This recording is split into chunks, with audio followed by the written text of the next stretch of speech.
here, be sure to hit the like button. Be sure to hit the subscribe button. Welcome. Glad you're here. We'll just do one conversation here tonight. We'll be on here. We'll have a little chat. Glad you're here. Welcome, welcome, welcome, as always. I've got plenty to say, as I always do. And I'm sure you've got plenty of things you want me to talk about. So we will just do our thing the way we always do. It's been a lovely day. It's starting to feel like summer again, a little bit in New York, but the weekend felt like gosh darn October. I mean, it was freezing cold in the middle of the end of May. It was almost June. We're a day away from June now, and it felt like October over the weekend. Goodness gracious, right? Goodness gracious. These are the things that make me not a climate skeptic. You know, the fact that the weather is this irrational makes me stay away from climate skepticism. I have always accepted the climate change. You know, I think there is man-made climate change. I find it very, very hard to be convinced otherwise. You know, I look at the data, I look at pollution, fossil fuels, et cetera. And it appears to me that there is man-made climate change. I mean, people want to disagree with me about that, go ahead. But I think it's a reality. I obviously don't think the answer is rolling back the wheels of history and reducing the human population and ending growth. But I think we are having certainly some ecological problems. But anyway, be sure to hit the like button. Be sure to hit the subscribe button. Be sure to hit the notifications bell so that you get notified about all of this, because I know a lot of people don't get notifications bells. It's also important to make sure you're subscribed. Always important to make sure you're subscribed, because YouTube algorithms, you can Google this, they do unsubscribe people. Now, we don't know why. Okay, there are people who've messaged me that they're unsubscribed from this channel, and they don't know why, and people do get unsubscribed. That happens. People get unsubscribed. So to make sure that doesn't happen to you, make sure you're subscribed, and to make sure you're notified so you can be here as part of our conversation, be sure to hit the notifications bell. I'm getting on here, folks. This is great. I just love being able to get on there, get on here, and say Couture. All right, I get on here and talk about good stuff with all of you. I like being able to do that, and it's kind of a refreshing activity to be able to get on here and just be able to just engage with all of you, put forward my perspective, give you my analysis of world events. Are markets inherently crisis prone? What other forms of crisis? No, markets inherently crisis prone. Crises before markets. Very good. Very good question. And yeah, we'll get on here. We'll just talk about different things. Today, I guess, so the way it works, let me just quickly summarize if you are new, if you're joining us, because there's new people joining all the time. It's great. It's great. Hundreds of people subscribe every month. We're growing, there's a whole industry of people that want you to hate me, and they do a very, very good job of convincing people to do so. So a very, very bad job, I should say, because plenty of people just keep pouring in. My books keep selling. The Center for Political Innovation keeps growing. The hater's going to hate, but we're going to keep rolling ahead. Anyhow, be sure to hit the like button, be sure to hit the subscribe button, be sure to hit the notifications bell, put this up on Reddit, put this up on Twitter, put this up on Facebook. But anyway, the way we do things is I give my opening remarks the whole time I'm writing your super chat questions down. Then we do the roll call where I call you out as I see you, names and locations. Then after that, we do the super chats, and I just answer your super chats until we're done. If you give me a super chat, I will give you an answer. May not be the answer that you are looking for, may not be as long as you want, may not be as short as you want, may not be as concise as you want, but I will give you an answer if you give me a super chat within reason, okay? Every so often there's something I'm not going to answer, but for the most part, within reason, I will give you an answer. So if you have a question, shoot me a super chat, and with no further ado, I will jump right in to the opening remarks. So today is Memorial Day. Folks may not be aware, but if you're not having to work, which I did not have to go to work today, so I'm very aware of it. This was a 3-day weekend. Kamala Harris tweeted out, "Enjoy the long weekend," and the military did not appreciate that. There was quite a bit of Fox News anger about it. And thank you, Neil, for your super chat. Much appreciated. I will keep on keeping on. Um, the military. There was a big parade yesterday in Washington D.C., and we're seeing various voices talking about Memorial Day. PragerU said that if it weren't for the Korean War, thousands of people in South Korea, millions of people in South Korea would not be free from communist dictatorship. And you see that, and there's just so much wrong with that. First things first, millions of people died in the Korean War. 4 million Koreans died. They bombed every building above 1 story tall. So, horrendous war crimes, bombing of civilians. You then add to that most of South Korea's time, the majority of time from now until way back, at the time of the Korean War ended, from the time the Korean War ended to now, South Korea has mainly had military dictatorships, whether it was Park Chung-hee or Syngman Rhee. And some of these military dictatorships they had in South Korea were particularly horrendous, such as the dictatorship of Park Chung-hee that had concentration camps for homeless children and worked them to death. You add to that the horrendous crimes committed against the Korean people during the Korean War are probably what solidified the leadership of the Korean Workers' Party, right? In the 80s, when all these other countries in the Eastern Bloc were liberalizing, it was during the 80s the Korean Workers' Party got even more solid. The entire premise of their argument is bunk. The idea that the Korean War was somehow resulted in a good thing, or the fact that the Korean War even weakened communism, is pretty ridiculous. I think the fact that Korean peasants and farmers were able to hand a huge military defeat to the United States. They became the only country in the world to have ever captured a U.S. Army general. The fact that a number of U.S. soldiers who got captured during the Korean War actually converted to communism in prison camps. The idea that somehow the Korean War is an argument for U.S. military interventions, that's pretty ridiculous. Pretty ridiculous. Doesn't stand up to facts. But no, this is PragerU. What do they care about facts?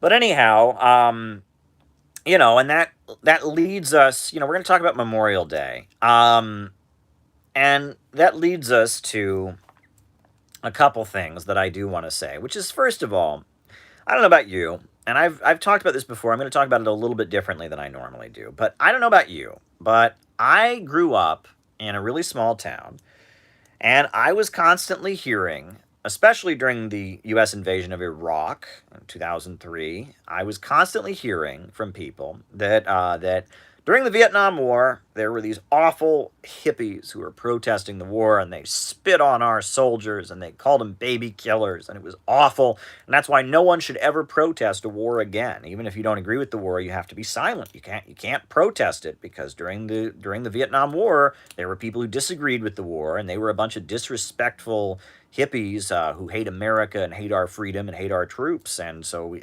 and it was always, support our troops. You got to support the troops, support our troops, support our troops, and instead of support the war, which might lead to a political conversation, it became support the troops. And what does it mean to support the troops? Does anyone want working class people from small towns or from urban centers who've gone into the military? Does anyone want them to die? Does anyone want them to suffer? That's pretty absurd. But by making it support the troops rather than support the war, forms of human progress we should reject.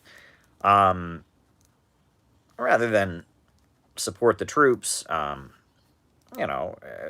support the troops rather than support the war. This is a propaganda tactic, Smedley Butler.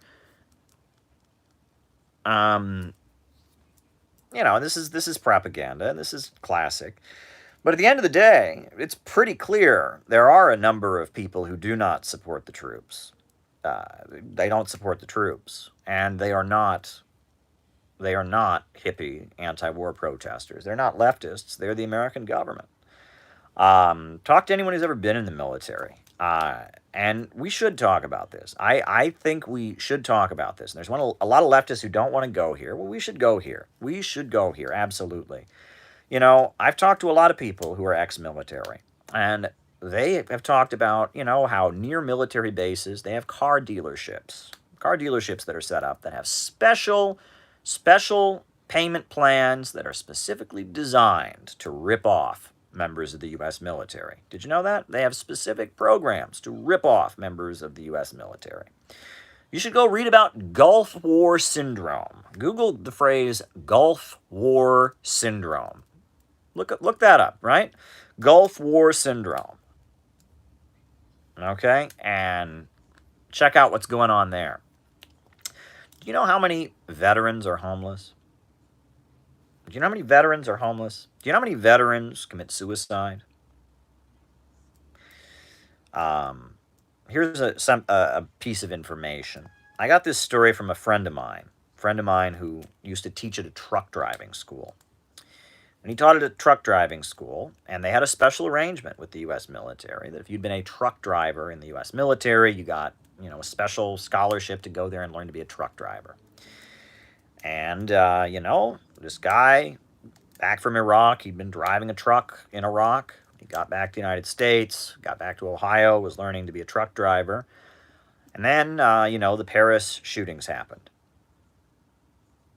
And, the Paris ISIS shootings, the attacks that happened. And he wouldn't leave his house. PTSD. He would not leave his house. He was terrified that he was going to be killed. Because he had so much memory of driving a truck through Iraq and fearing IEDs and fearing sniper fire, that when he heard about how in France, a Western country, there had been Islamic terrorists shooting at people, he wouldn't leave his house. PTSD. Ended up dropping out of the truck driver program. That's, there's a lot of people who do not support the troops. I'll tell you that much. Let's talk about it. The fact that veterans benefits even exist is because of the Communist Party, right? The Bonus Army. Google the Bonus Army. 1931, the Communist Party mobilized thousands and thousands of veterans to occupy the National Mall. Veterans of World War I, to demand the payment of veterans' benefits, of the bonus they had been promised. And the actual U.S. military was sent to clear out the veterans. Horrendous stuff. There are a lot of people in the government who don't support the veterans. There's a lot of people in the government who don't support our troops.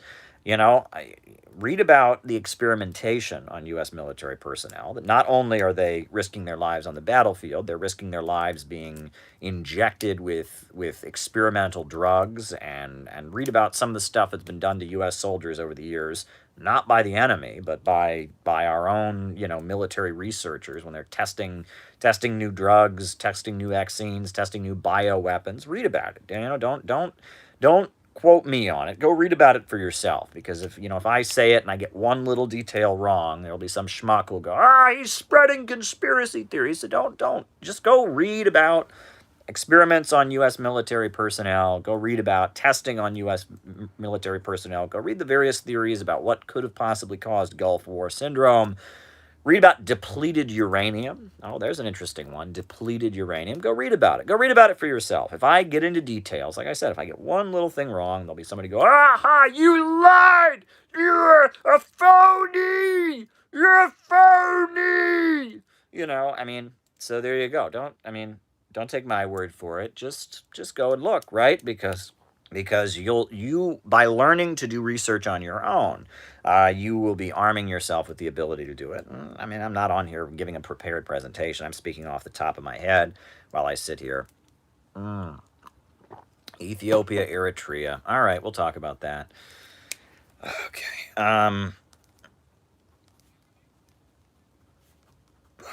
We'll talk about that. But yeah, it's just, the soldiers, being a military person, being a soldier, being in the military is a very working class experience, okay? It's a very, very working class experience, right? Rich kids don't like going into the military. It is very much a working class thing. The military is a working class thing. Especially you go to the U.S. South, right? Go to the U.S. South and, the Florida Panhandle and Alabama, Mississippi, and Texas. You go to a lot of working class neighborhoods, working class black neighborhoods, working class white neighborhoods. Almost everyone has been in the military. And these are some of the poorest parts of the United States. These are, and being in the military, being influenced by the military, by military culture, military discipline, being in proximity to U.S. military bases, that is a big part of working class life. And I think it's a big mistake that leftists make when we fulfill that stereotype, right? The stereotype of the hippie spitting on the troops or whatever, right? Because you can watch. There's a very good documentary called "Sir, No Sir," which is about how during the Vietnam War, there was a huge amount of resistance within the U.S. military. The Workers' World Party formed the American Servicemen's Union, which was an attempt to unionize the army, led by Andy Stapp. There was also the Vietnam Veterans Against the War, VVAW. That was formed by the Revolutionary Union, which were now the Revolutionary Communist Party. John Kerry was briefly involved with that. And there, there were whole sections of the army. There was fragging. There were a number of soldiers who refused to fight. There were soldiers who fled the country. You know, um, there was a whole, read about what Jane Fonda did with her FTA show, and the left did a lot to try and win the soldiers to anti-war and anti-imperialist positions. Um, Now there was a lot of pacifism during the Vietnam War era. That's true. There was a lot of pacifism. There was a lot of, kind of middle class, not wanting to fight in a war, right? You did have, a generation of young white people in the United States who had not, had at that point the highest life expectancy in the world. They'd grown up in the 50s and the early 60s, and suddenly they're getting drafted and told they have to go put on a uniform and do this very working class thing. And so there was an element of class privilege dynamics and such in all of that. But at the end of the day, the army is a very working class thing, and the anti-war movement was friendly to the soldiers. It recruited a lot of them, and ultimately that played a role in ending the war, right?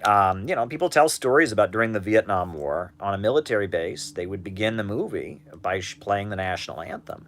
And even on a military base, Friday night at the military base, they're showing a movie, all a room full of uniformed soldiers are there, and they start out with the national anthem, and nobody would stand up.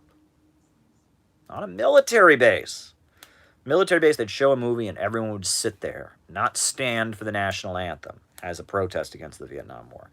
I hear stories even in my little town, right? Even in my little tiny conservative right-wing town in Ohio, I hear stories about how people were so upset about the Vietnam War and were against the Vietnam War that they didn't stand for the national anthem, and that, it was just, the Vietnam War, it was a society-wide rejection of that war, largely. And it was successful. The Vietnamese people were victorious. And so, I really, I find it frustrating that, it was in the 80s during the Reagan years. You had that movie that came out with Sylvester Stallone, right? He was, what is it, First Blood or Rambo or something like that. And he's like, who are these maggots spitting on me? I fought in Vietnam, and so it's like, and all of a sudden, especially in the 90s during the first Gulf War, we got this message that all the hippies and anti-war protesters had disrespected our troops. And, this is an effort to rewrite history. The movie Forrest Gump gets into some of that, and it rewrites history, and tries to portray leftists as if they were vile, subhuman, awful people who were disrespecting the military and such. So we shouldn't try to play into those stereotypes. Look, there's this guy Mike Preisner, and he's a socialist, and there's the other guy. What's the other guy's name? Who was in like West Point, and he had like a communist thing in his hat when he graduated or something. They have a podcast. Good for them, right? We need more people in the U.S. military to start exploring what it's all about and exploring anti-imperialism. And when I see leftists attacking this, I'm just like, come on, don't internalize the stereotypes, right?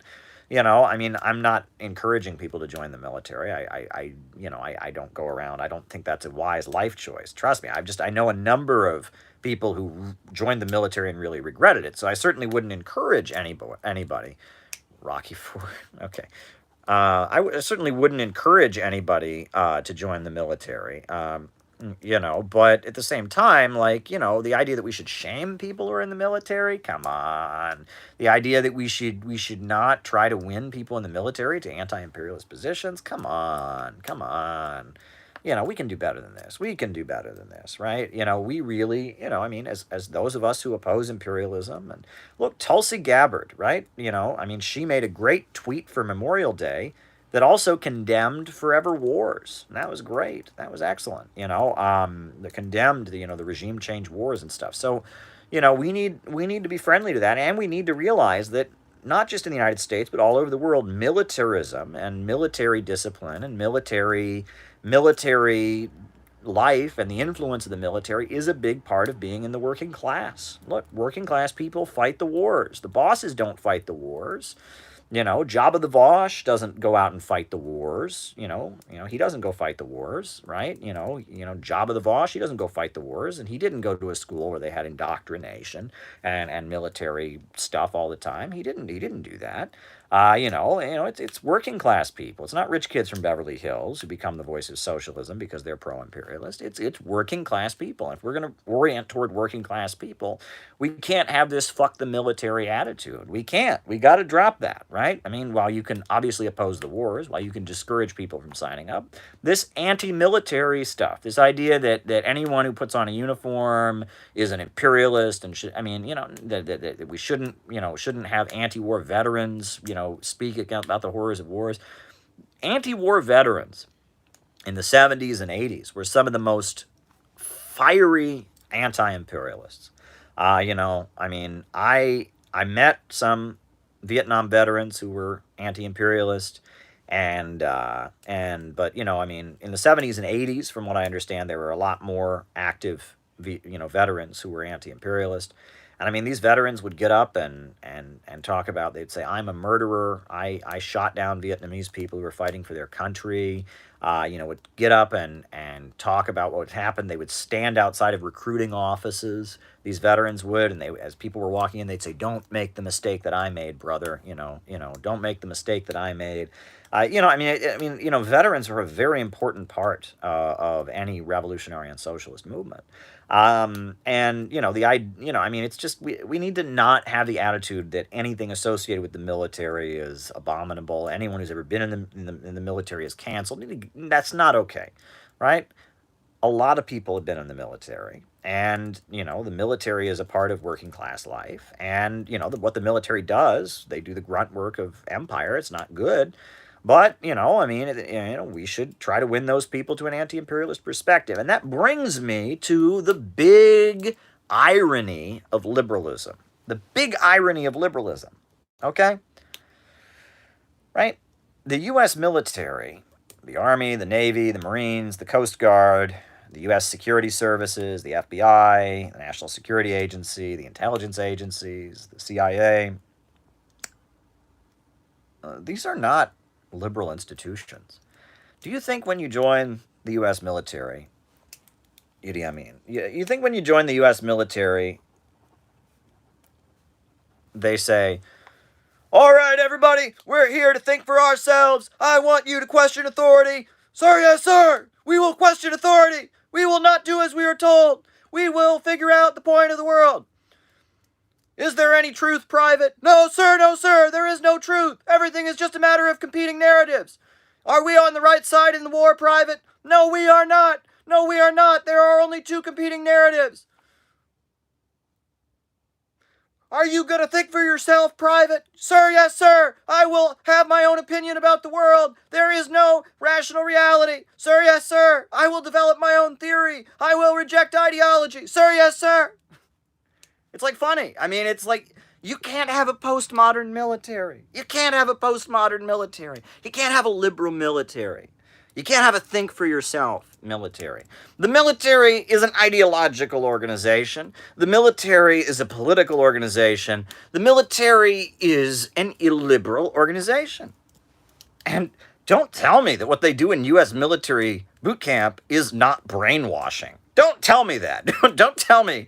You know, you go to boot camp, you're barely sleeping, they're shaving your head, and you're doing push-ups 24 hours, and you're out there chanting, "What makes the grass grow? Blood makes the grass grow." I mean, what's the greatest country in the world? America! You're telling me that the U.S. military is not a brainwashing institution. Oh, no, no one brainwashes anybody in America. No. U.S. military, what they do in boot camp, are you going to tell me that everyone knows what they do in boot camp is brainwashing? Go watch Full Metal Jacket, and no one would deny it. I don't think any brainwashing expert would deny that what goes on when you're joining the U.S. military, they give you a new identity, they break you down and build you back up again, they build group cohesion. Nobody would deny that that's brainwashing. So that really points to a question. Tanzania.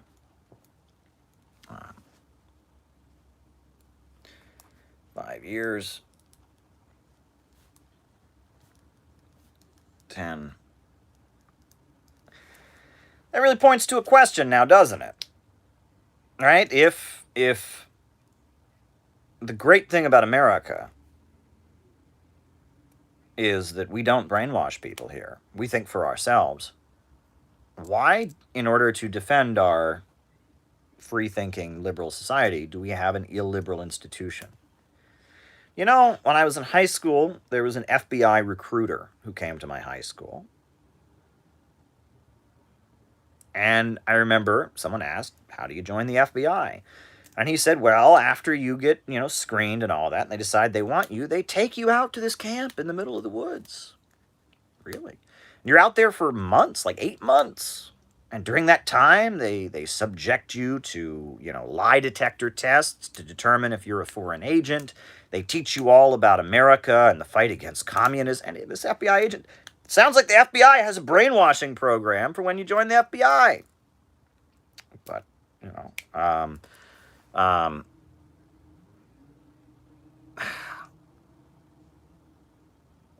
okay, all right. All right. Sounds like you have a brainwashing program when you join the FBI.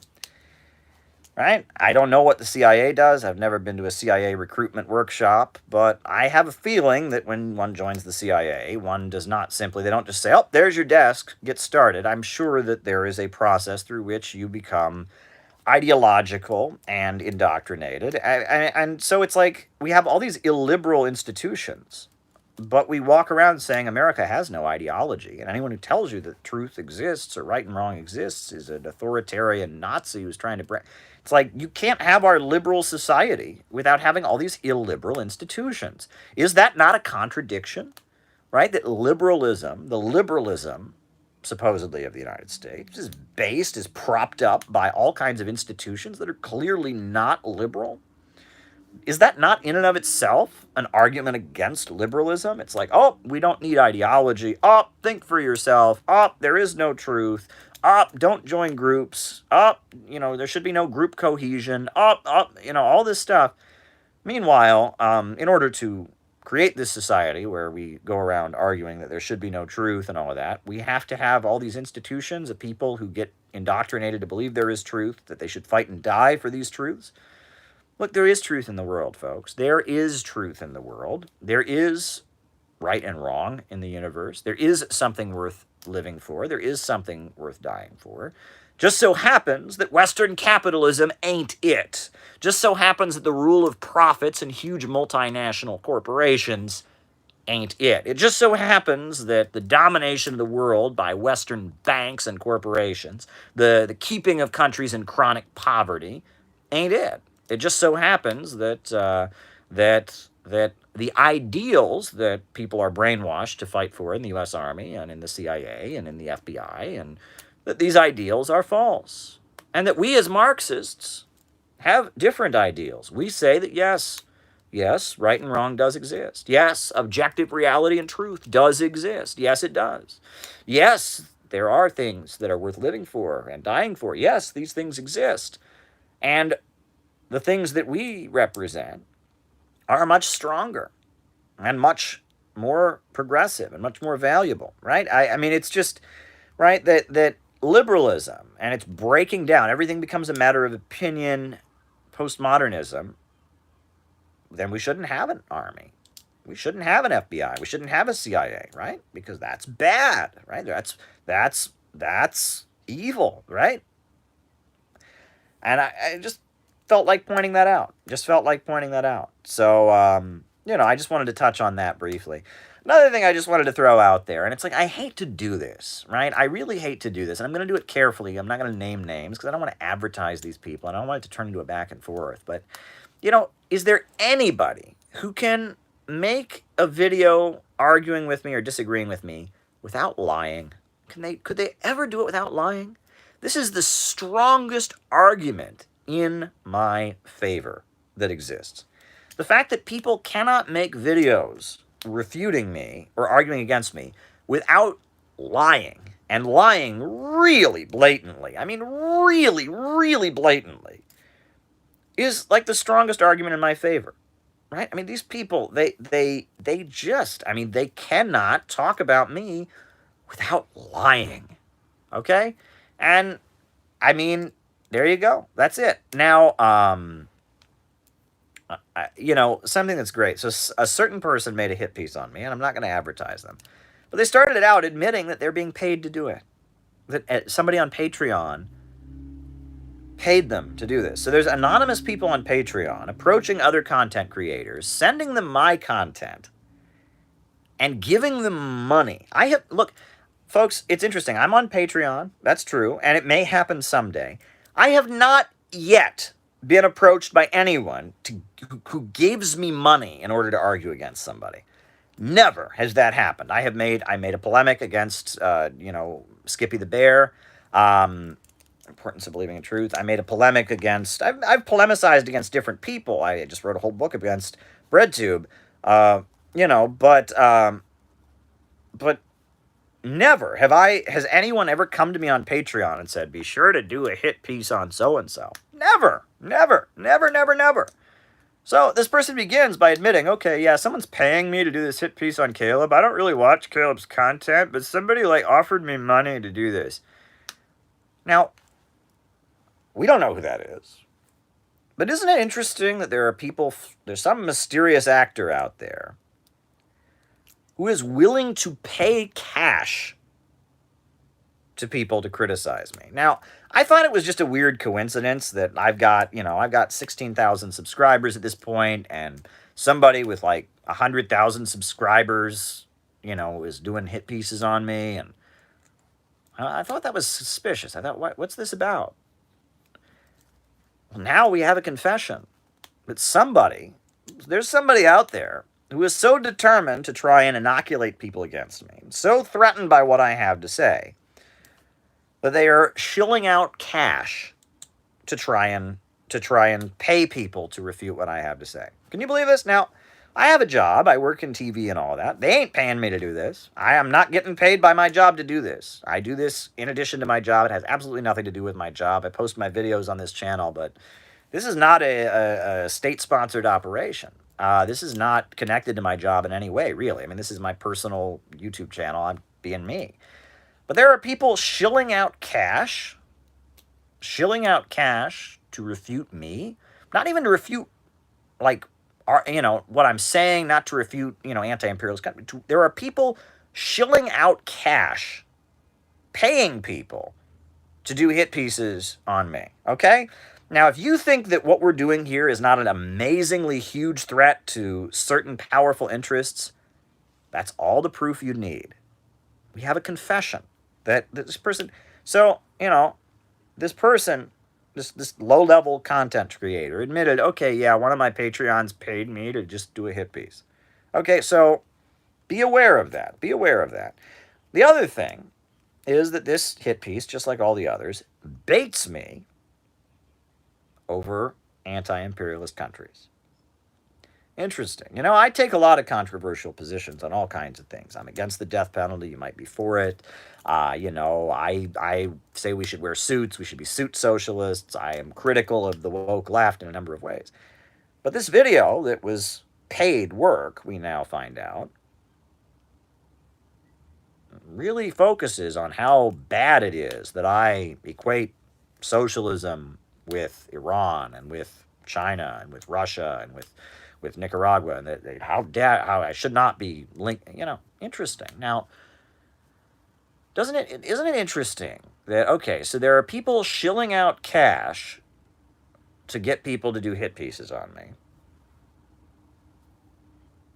And there are also people that really don't approve of my anti-imperialist views.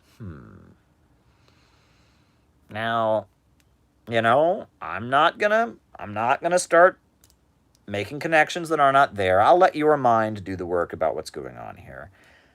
And hey, I hate to give people advice. I really do. But if these people would tell the truth in what they were doing, if they would show what my positions actually are, not simply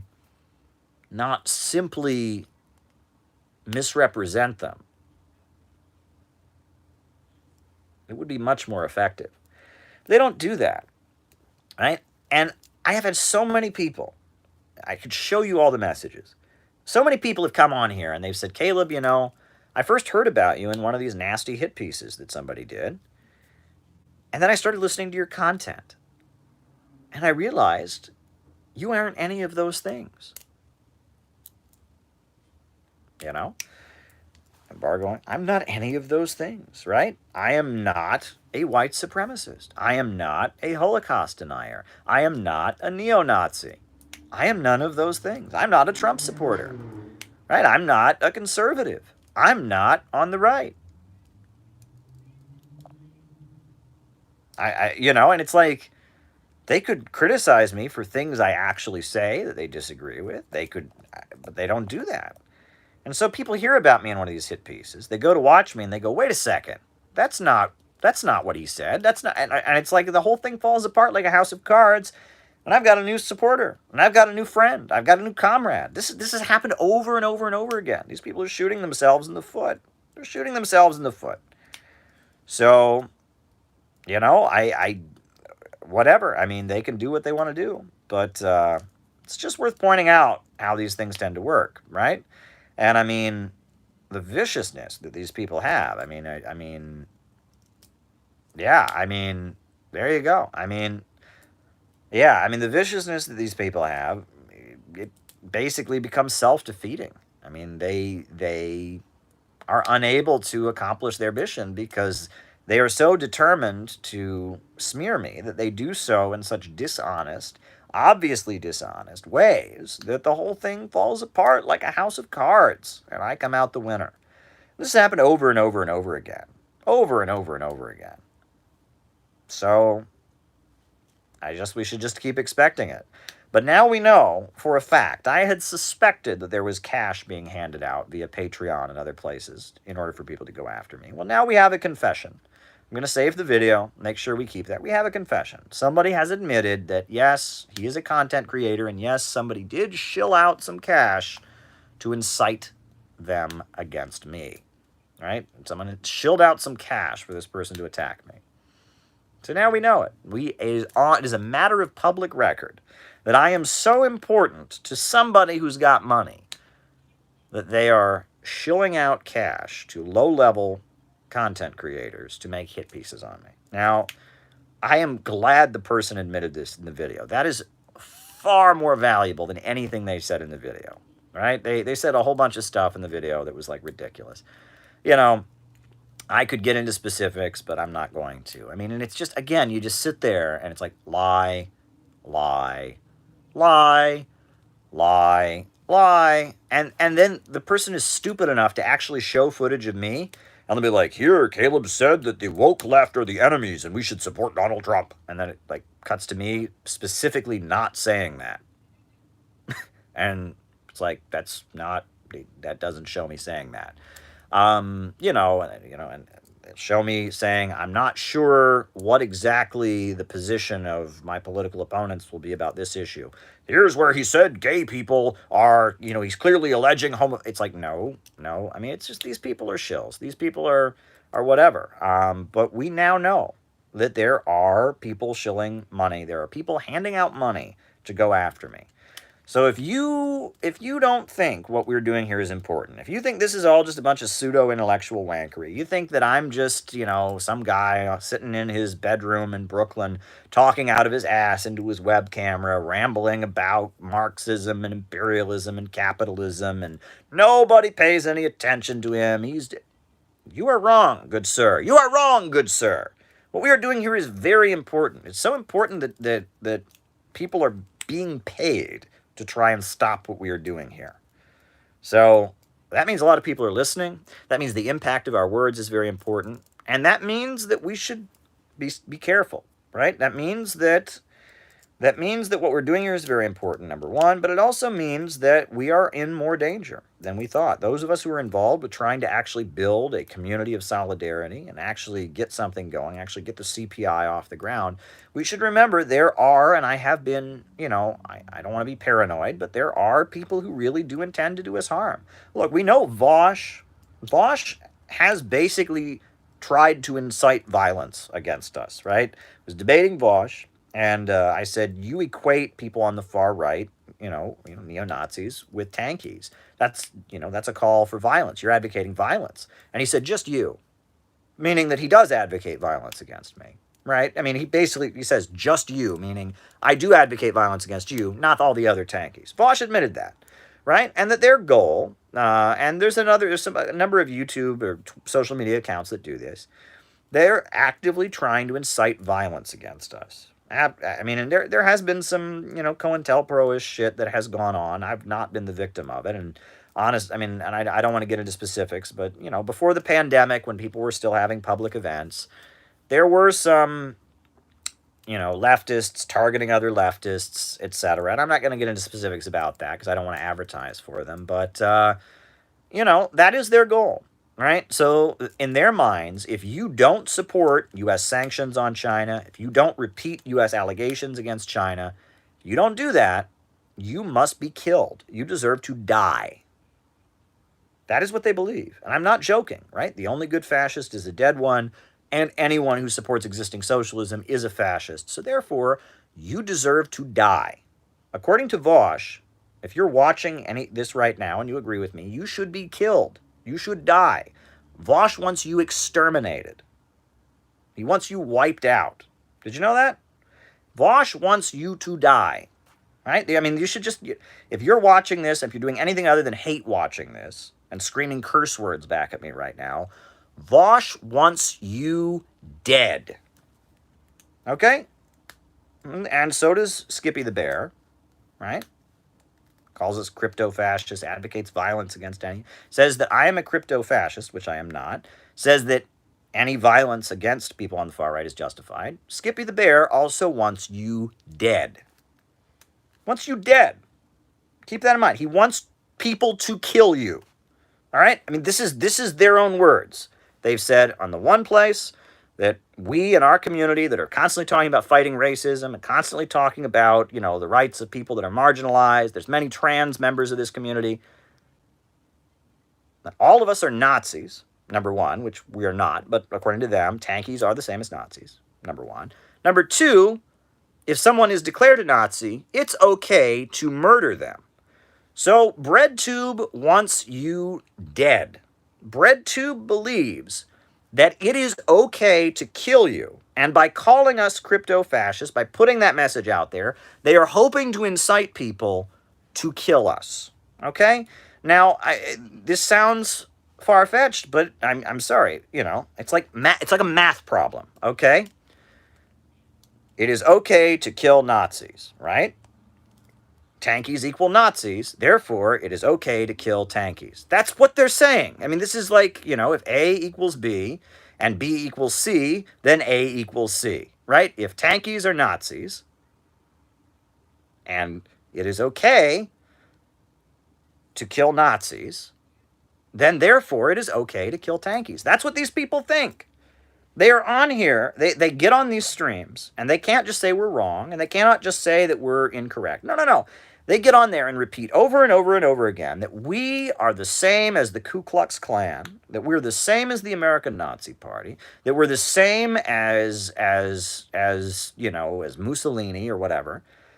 And so based on that, violence against us is justified. Okay? That's what they're doing. Now, you know, and we know now money is being shilled out to people to do hit pieces on us. And, you know, I mean, I don't know how these people sleep at night. I really don't. But you know, this is, I mean, they probably honestly believe it. They really do believe the West is the best, right? That Western capitalism is amazing, that all the socialist and anti-imperialist countries are pure evil. And so based on that, you know, in their minds, it is okay to engage in violence. Now, they're too chicken shit to do it themselves. We know that. But they would like to incite other people to do us harm. You know, and that's really disturbing. You know, it's really, really disturbing. It's very, very disturbing. Very disturbing that people think that because we don't agree with them about the Soviet Union, because we don't agree with them about China, that we deserve the death penalty. That's really disturbing. I don't think that about them. You know, I might get angry with them. I might be frustrated with them, but I don't think they should die because they believe mainstream media. You know, I don't think that if you believe mainstream media lies about China, I think you're wrong. And I'll argue with you. I don't think you should be executed for that. I don't think that people should come to your house and beat you to death. But that's what they think about us. That's what these people think about us. Right? I don't think that if you you know, if you you know, don't, you know, if you any position I take, I don't think you deserve to die for your political opinions. I don't think that, okay? I just don't think that, okay? I don't think that. And, you know, these people are deranged. I mean, it's one thing, you know, there's the whole thing about, you know, people get very excited and they think about Weimar Germany and they think about the Battle of Cable Street in the 1930s, and you get pumped up and you want to think that that's what we're in right now, which it's not. We're in a totally different time, a totally different context. But I understand that, like, people who are confused might think that the way to respond to actual Nazis, actual Hitler admirers, is with violence. Now, I used to think that. I'll admit, I thought that for many years of my life. I thought that. And you know when I stopped thinking that? When I was working in the media and I wasn't an activist. And I started covering events and seeing what happened. And I went, oh shit. You know, that kind of thinking helps the far right, number one. All kinds of people that should be becoming communists are becoming far right, number two. And then all of a sudden I was being accused of being far right when I wasn't far right. You know, I wasn't. I mean, I was not on the right. I'm not on the right. I understand how, you know, if you were in the political group I was in, if you were in the circles that I was in until my life changed, you might be under the confusion. But at least you would apply that to actual Nazis, right? But it takes a very, very, very special logical leap to say that people who disagree with me about the class nature of the Soviet Union deserve death. People who question U.S. media narratives about events in the Uyghur regions of China deserve death. Right? It takes a very, very special logical leap, right? And again, I keep talking on here about illiberal liberalism, right? And again, the idea that if your political views are wrong, you deserve to die is not a liberal idea, right? That is almost, is that not the definition of totalitarianism? Oh, but it's anti-totalitarian totalitarianism. Aha, got it, right? Got it. Right? And this is the logic of the John Birch Society. This is the logic of actual Nazis and far rightists. Well, communists don't believe in our great freedom, our system of freedom, so we have to kill them because they don't believe it. You know, they're a threat to it. Right? This is the mindset. And it's deeply disturbing. I find it deeply disturbing that there are so many people on the internet that want to kill you right now. I mean, not just me. I mean, you know, you can like me, you can hate me, I'm me. right? But there are so many people who want to kill you, right? Because you're listening to me and agreeing with what I'm saying. You're listening to me and nodding your head. That makes you worthy of death, right? And these people, they joke about this. When you talk this way, they're like, oh, there he goes. And they laugh about this. Do they not hear themselves talk? Do they not hear themselves when they speak? I mean, do you think that might be a little bit disturbing? If I were to threaten to harm somebody, if I were to, call somebody up and be like, I'm going to blank, blank, blank, I could go to jail because that's called a threat. It's menacing. It's a crime. Right? Animal liberation. It's a crime. Right? And so, when these people say things like, kill all right-wingers, kill all tankies are Nazi. I mean, when these people say these things, are they surprised that we might not take too kindly to that? Are they surprised that maybe that's not a good idea? No, I mean, this is the synthetic left is a certifiable case of mental illness. All right, it is mental illness. It is brainwashing and violent insanity on a mass scale. Look, they have threatened ContraPoints. She's one of them. They have threatened ContraPoints. Okay, because her videos, quote, sympathize with bigots. In her video refuting incels, she actually researches what incels think. She figures out why they think it and makes arguments refuting it. Death.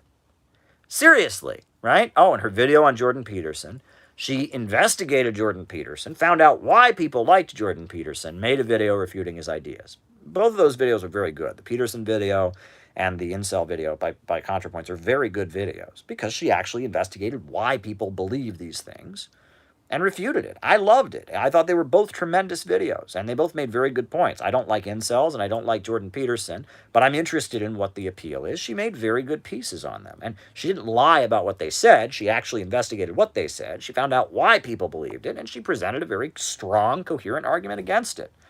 In BreadTubeville, you're not allowed to do that. You are not allowed to do that in the BreadTube universe. Did you know that? Right? You're not allowed to find out what other people think and why they think it and present coherent arguments. And if you do, you should be killed, right? Because you're sympathizing with bigots, and so you deserve to be killed. And they have threatened ContraPoints for doing what anyone who is rationally arguing against other people should do. And these people have threatened violence against ContraPoints for doing that. Right? They have threatened violence against ContraPoints for doing that. So if you think the synthetic left, if you think the BreadTube fan, if you think the Vosh universe, if you think that these people are sane, logical human beings, you are deadly wrong, right? I mean, go and read the comments sections and all that. These people are dangerously crazy, violent, insane people. They are. Now, to be fair, very few of them actually go out and do anything. Most of them just, continue to live as antisocial teenagers. There is a small group of them that I think are involved with Antifa, but Antifa, it seems like, primarily targets actual right-wingers, right? We have not yet seen Antifa start to go after, dissident left elements. So, while the cyberbullying and the doxing and the mass reporting and the harassment and the smearing, while all that goes on, they haven't yet, been engaged in straight up violence against leftists, against, dissident leftists. But, but they're talking about it, and they're trying to incite it. The public voices that represent these groups are trying to incite it. So it's something to be aware of. I mean, it's just something to be aware of. I hate to focus on such a dark topic, but, this is what's going on. This is what's going on out there. I mean, there are clearly people who intend to do us wrong, right? And they're already paying for internet hit pieces. I wondered where all these hit pieces were coming from. It's paid work, right? It's paid work, apparently. We know that at least some of it is straight up paid work. So now we know. And, I do appreciate the person admitting they got paid to make this hit piece on me. And I also appreciate the fact that it's full of lie. You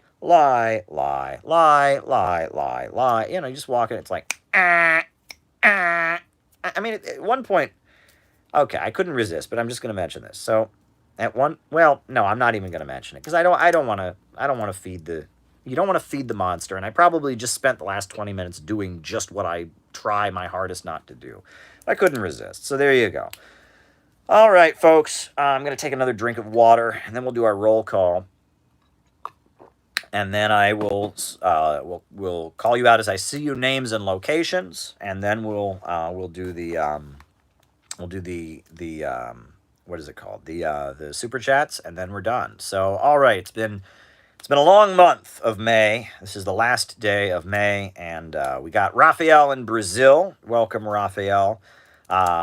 We got President Jesus in Los Angeles. Very, very good. Very, very good. We got Cleveland Pirate Alex. We got Ryan in Oakland. We got Donald Shantz. We got JT24. We got Chaya in Montreal. We got Keaton Mansfield in Illinois. Heartland. Very good. We got Jurgis in Ohio. Nico P, thanks me for the stream. You're very welcome. Branson, Missouri. We got Robert Webb, Solidarity from Hawaii. I think you can be a mod, Robert Webb. Let me add you. You are now a mod. We got Calgary, Canada, Los Angeles, Paragus, Ithaca, New York, Michael Rostarucci.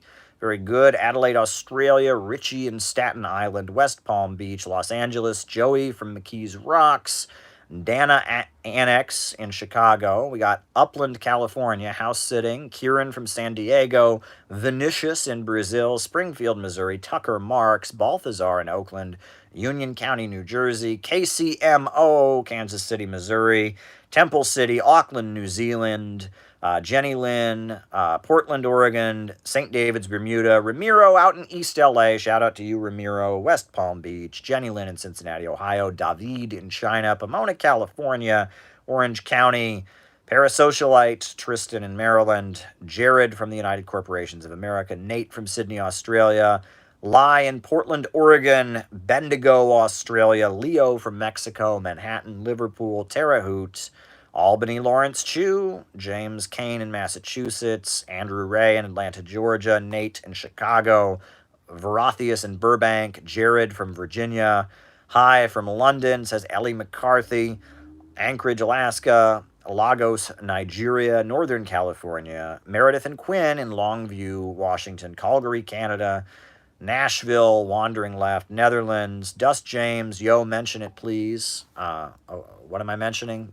Omaha, Nebraska, Peter, San Francisco, Gleb in Arizona, Wilkes Bar in Pennsylvania, Peter in San Francisco, Omaha, Nebraska, Chuck Simon, Fort Lauderdale, Sir Craigie in Fort Lauderdale, Santiago de Chile, Natalie K in Maryland, Vancouver, St. Louis, Bradley Wasser, North Carolina, Dust James. Welcome, Dust. Good times. Seattle, Baron Saturday. Very, very good. Nowhere in particular, Red Illuminati. He's got some good videos on his channel. Check out Red Illuminati. Santiago de Chile. Welcome. I did want to mention one thing. Lafayette, Louisiana, Jacob Maxey is with us. Very, very good. Santa Clarita, Orange Duke, welcome. And I think you can be a moderator as well, Orange Duke. I'm making everyone a moderator. Zephyr from Eugene, Oregon. Very, very good. Very, very good. I wanted to mention, Pedro Castillo, Peru. Look at what's going on in Peru. I mean, this is some amazing stuff. If American communists could be more like Pedro Castillo and less like certain people that you can all think of, we would actually be in a much better spot. Pedro Castillo, Peru Libre, Free Peru, they are on the march. Now, I don't know, I haven't gotten the word if they actually won the elections yet, but it looks like they are slated to win. The Marxist-Leninists of Peru, the communists of Peru are on the march. Pedro Castillo is kicking ass. The people of Peru are ready to fight imperialism and neoliberalism. It's very, very, very exciting. Very, very exciting. I'm looking at videos of their rallies. Pedro Castillo and Peru Libre, they are on the march. This is really good stuff happening in Peru. Good news happening in Peru. So I'm very, very excited. Very, very excited. All right. All right, folks. and look into the details of the movement. Look into how they're organizing. Look into the rhetoric. That's real communist rhetoric. That's what real communists sound like. That's what they actually sound like. So there you go. All right. Are markets, are crises inherent to markets? Yes. Yes, they are. The crises are definitely inherent to markets. Were there crises before markets? Absolutely. Absolutely. Under feudalism, there were crises of malnutrition all the time due to natural disasters, right? Because of natural disasters, there would be a drought and peasants would starve to death. Yeah. In fact, during feudalism, sometimes they talked about how if there was not a drought, right, that in some cases there would not be a drought, and there would be so much abundance created, the peasants might still starve, right? And you can read about some of those details. Yeah, I mean, under feudalism, sure, there were crises. The crises under feudalism were generally naturally created. It was just, if the crops failed, people starved to death. If a blight or a fungus came over the crops, in pre-capitalist markets, well, I mean, there were markets in feudalism, but the markets were not dominant, right? The markets existed. And when markets are not dominant, are there situations where there's gluts in those markets and the prices drop? Sure. Are there situations? I mean, but when the market is not predominant, right? A crisis on the market doesn't have the same impact. But markets tend to have crises, yes. The majority proposed to replace Khrushchev, but Khrushchev had supportive Okay, and PSL. All right. Crises. Or no. Prevent Khrushchev and PSL. All right. So there you go. And, but yeah, markets are definitely spawned to crises for the natural problems of capitalism. So there you go. All right. Are there forms of human progress we should reject? That's a bizarre one. So what defines human progress? And if something's bad, is it really progress, right? I would argue that if something is a form of progress we should reject, then it kind of by definition stops being progress then, doesn't it? Right? Is progress inherently good? Or can you have negative progress? Right? Well, that raises what your definition of progress is. And then this turns into a word game. But at the end of the day, I tend to think of human progress as being good. So if something is really progressive, then we shouldn't reject it. But if you're arguing that there are things that could be progressive but also bad, then yes. It just depends if progress is by definition good or not. And then it turns into a word game. All right, Smedley Butler. Smedley Butler was a U.S. Marine Corps general who exposed the 1933 business plot, the attempted military coup against Franklin Delano Roosevelt. He exposed it. There were congressional hearings about it. After that, Smedley Butler quit the military, and he wrote a book called War is a Racket, exposing the military-industrial complex. A great individual in so many ways, a Quaker and a socialist, former U.S. Marine Corps general who became a Quaker and a socialist, a great individual. Go read War is a Racket if you can get a copy of it. Great book. Smedley Butler was an amazing, dynamic human being. I have great admiration for Smedley Butler. All right, the Ethiopia Eritrea War. I will quickly summarize. All right, Ethiopia was a Christian kingdom of Ethiopia. Mussolini invaded Ethiopia. During World War II, Ethiopia was occupied by Italy. After World War II, the Italian occupiers were defeated. Haile Selassie was restored to his throne. Haile Selassie was then, his government was overthrown in 1978. Eritrea, let me back up. Eritrea is, a nation that was part of the Ethiopian kingdom, people that considered themselves to be separate. I believe they were largely Muslim, if I'm not mistaken. Eritreans were fighting for their national liberation. Soviet Union, the United States, Soviet Union, China were backing the people of Eritrea to fight for their national liberation from the U.S.-backed regime of Haile Selassie. However, 1978, Haile Selassie and his government is overthrown, and a pro-Soviet government in Ethiopia called the Derg took power. And the Derg was led by Mengistu. And Mengistu, the leader of the Derg, took power. And at that point, the Eritrean resistance divided. Some in the Eritrean resistance wanted to accept the autonomy, the territorial autonomy that was given to them by the Derg government. Others wanted to continue fighting for their national liberation. So the folks who continued fighting against the Derg were backed by China and eventually by the United States. And those who didn't want to continue fighting against Ethiopia, they signed a peace deal and they accepted the Derg. In the early 90s, the Derg was overthrown, and the Hoxhaist party took power, but then just became a social democratic capitalist party. Ethiopia is now a U.S.-aligned country. However, Eritrea is now a Russia and China an anti-imperialist aligned country, even though the Maoists in Eritrea, who were originally backed by the United States and China to fight against the Soviet-backed government of the Derg, well, now they're still in power, and that's why there's all these places you'll read. They refer to Eritrea as the North Korea of Africa, etc. So yeah, it's a confusing situation. But yes, and the Derg government in Eritrea that came to power in 1978. Kalantai Krupskaya. All right. So Kalantai Krupskaya. All right. All right. So, the Derg government, that was, it was North Korean aligned, it was Cuban aligned, it was one of the more radical governments, anti-imperialist governments that was in the Soviet aligned camp. The Workers' World Party had a very close relationship with the government of Mengistu and the Derg. I believe Mengistu now lives in Zimbabwe. Mengistu, the leader of the Derg government. And the Workers' World Party was very enthusiastic about supporting the Derg, whereas, the Maoist groups tended to support Eritrea. So there you go. Anti-imperialism exists within social democratic circles. Okay.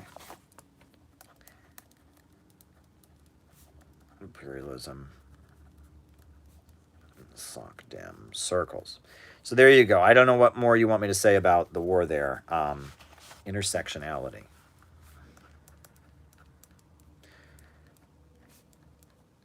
All right. Okay. So there you go. All righty. All right.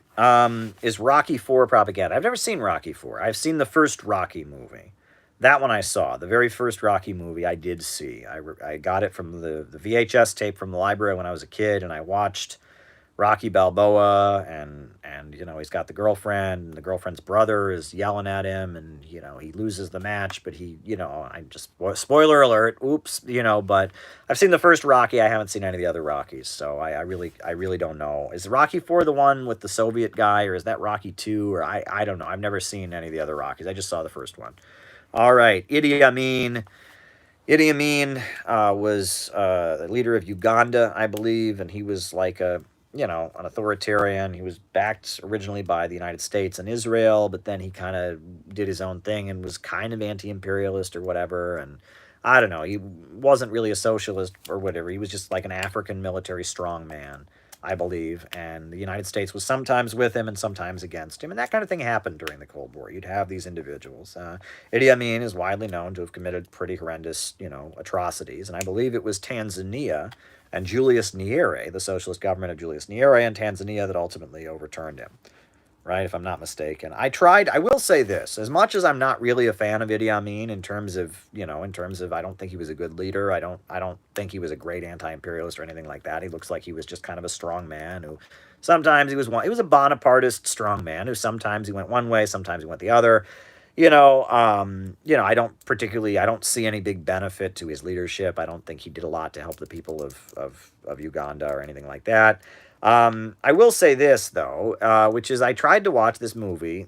I like Forrest Whitaker, the actor. He makes very good movies. He made a movie about the Brotherhood of Sleeping Car Porters. It was excellent. He made a movie about the Deacons for Defense that was amazing. He makes, very good politically conscious movies. So he made this movie about Idi Amin, the last king of Scotland. I couldn't finish it. It was just such crap, and... the thing is, it's not that I like Idi Amin, right? Because I don't have a positive opinion of Idi Amin. But if you watch this film, it was so much of a caricature, right? And that we have this image in our head of like the dictator, right? And it's an imperialist, racist narrative, right? That it's the old, there used to be a trope that you would read in racist publications. They called Asiatic despotism. You can Google this phrase, Asiatic despotism. This idea that people that are Asian are just inherently authoritarian. People that are Asian, they don't understand freedoms like we good white people do.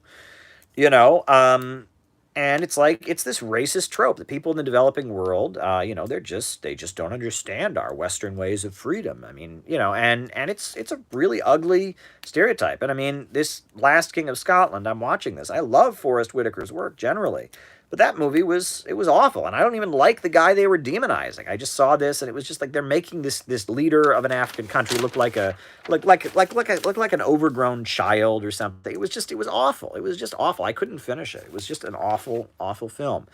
Um, okay, Gorbachev, rapprochement with China. So yeah, I just I can't, I mean, sorry, but it's just, I mean, I just, this whole stereotype that we have, I mean, it's awful. I mean, everyone knows that Roosevelt, I mean, he tried to pack the Supreme Court. He did a lot of authoritarian things. I mean, especially during the Second World War, but we don't make movies about Roosevelt being a big buffoon. You know what I mean? I mean, because, well, he's a leader of a Western country. We don't make movies about, about English kings, being awful. We don't, I mean, it's this racism that people, and it's used. We have this narrative, I mean, you can visit countries that are much more authoritarian than the United States, which I have, right? And it's not what people think it is at all, right? I mean, people have this impression that and it's not like that, right? It's not this 1984 dystopia that you have in your head. There are many countries that, yes, never don't have anywhere near the freedom of speech that we have, don't have anywhere near the freedom of assembly, but they're not they're not this stereotype that you think, right? That this is, we have this propaganda narrative in our head that we're so lucky in the United States because we have all this freedom and all the people in countries that don't have this. I mean, it's just, I'm sorry, but it's just like the narrative we have about dictators. The understanding of quote unquote dictators that we have in the United States is such a racist trope, and it's just wrong. All right, Tanzania, right? Julius Nyerere was the leader of Tanzania in the 1970s. He was a socialist. And on top of that, Julius Nyerere, he built a lot of railroads in Tanzania, and he got Chinese assistance in doing so. So there you go. All right, next. All right. Why did I say 5 years, not 10 or 20? Well, I don't think we have 10 or 20. Honestly, I think history is moving at a rapid pace right now, and I see the intensity of the crisis right now, and I feel like Trump's rise and downfall has bought us a little bit of time. All right, that we have about 5 years, and some people hear me and say we don't have 5 years. Honestly, they think we don't have that much time. This is an estimate, right? Again, I'm not claiming to have divination powers. It appears to me we probably have about 5 years before the USA slips into, some kind of, very authoritarian illiberalism. So there you go. All right. No, okay. Now, I don't know. Okay, this is a thing I don't get, all right?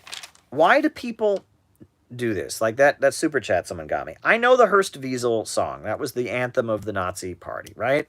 That was, I'm not going to sing it. It sounds an awful lot like a hymn that we sang.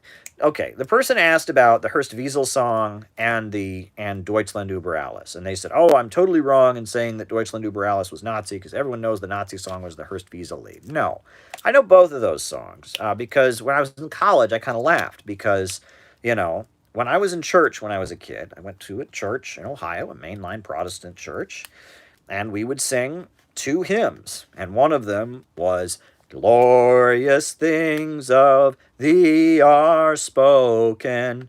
And what is that? That's Deutschland, Deutschland. Ooh. It's just it's a tune. I think it's by Haydn. And then we would sing another song, which is it's probably on Christian television, like once a day, I think. Oh, and sings my soul, my Savior God, to thee. How great thou art. And it's not exactly the same as the Hearst Wiesel song, but it's pretty close. It's pretty close, right? And those were just, those are two anthems that were around. Those were two European tunes, okay? The actual anthem of the Nazi Party was Horst Wiesel's song, but the German, very good, Keaton. I agree, and we will be talking about that soon. But the actual anthem of Germany was Deutschland, Deutschland über alles. And now, since World War II, I like Midwestern Marxism is great to me. The actual anthem, they've taken out all but the last verse, right? In Germany, they don't have Deutschland über alles anymore. They don't say that. Now it's like what is it? Fraternity, brotherhood, or something. They've taken all the German supremacism out, right? So it's just kind of like brotherhood and kindness or something. So yeah, 5 and 4, Keaton. I'm with you. But yeah, no, the Horst Wiesel song was the anthem of the Nazi Party, okay?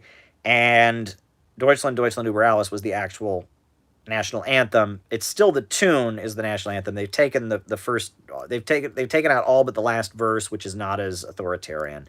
And I know what I'm talking about. And I don't get why all these people are, again, okay. Like, for example, right? I posted, a lot of people, they think, even though I've been to Iran a number of times, even though I've made an entire documentary about my experiences in Iran, even though I have sat down with very prominent Iranian clerics, even though I've met with wealthy Iranians that are anti-regime, even though I've met with Iranian leftists that are critical of the government, I've met with people that are very, very devout followers of the Iranian.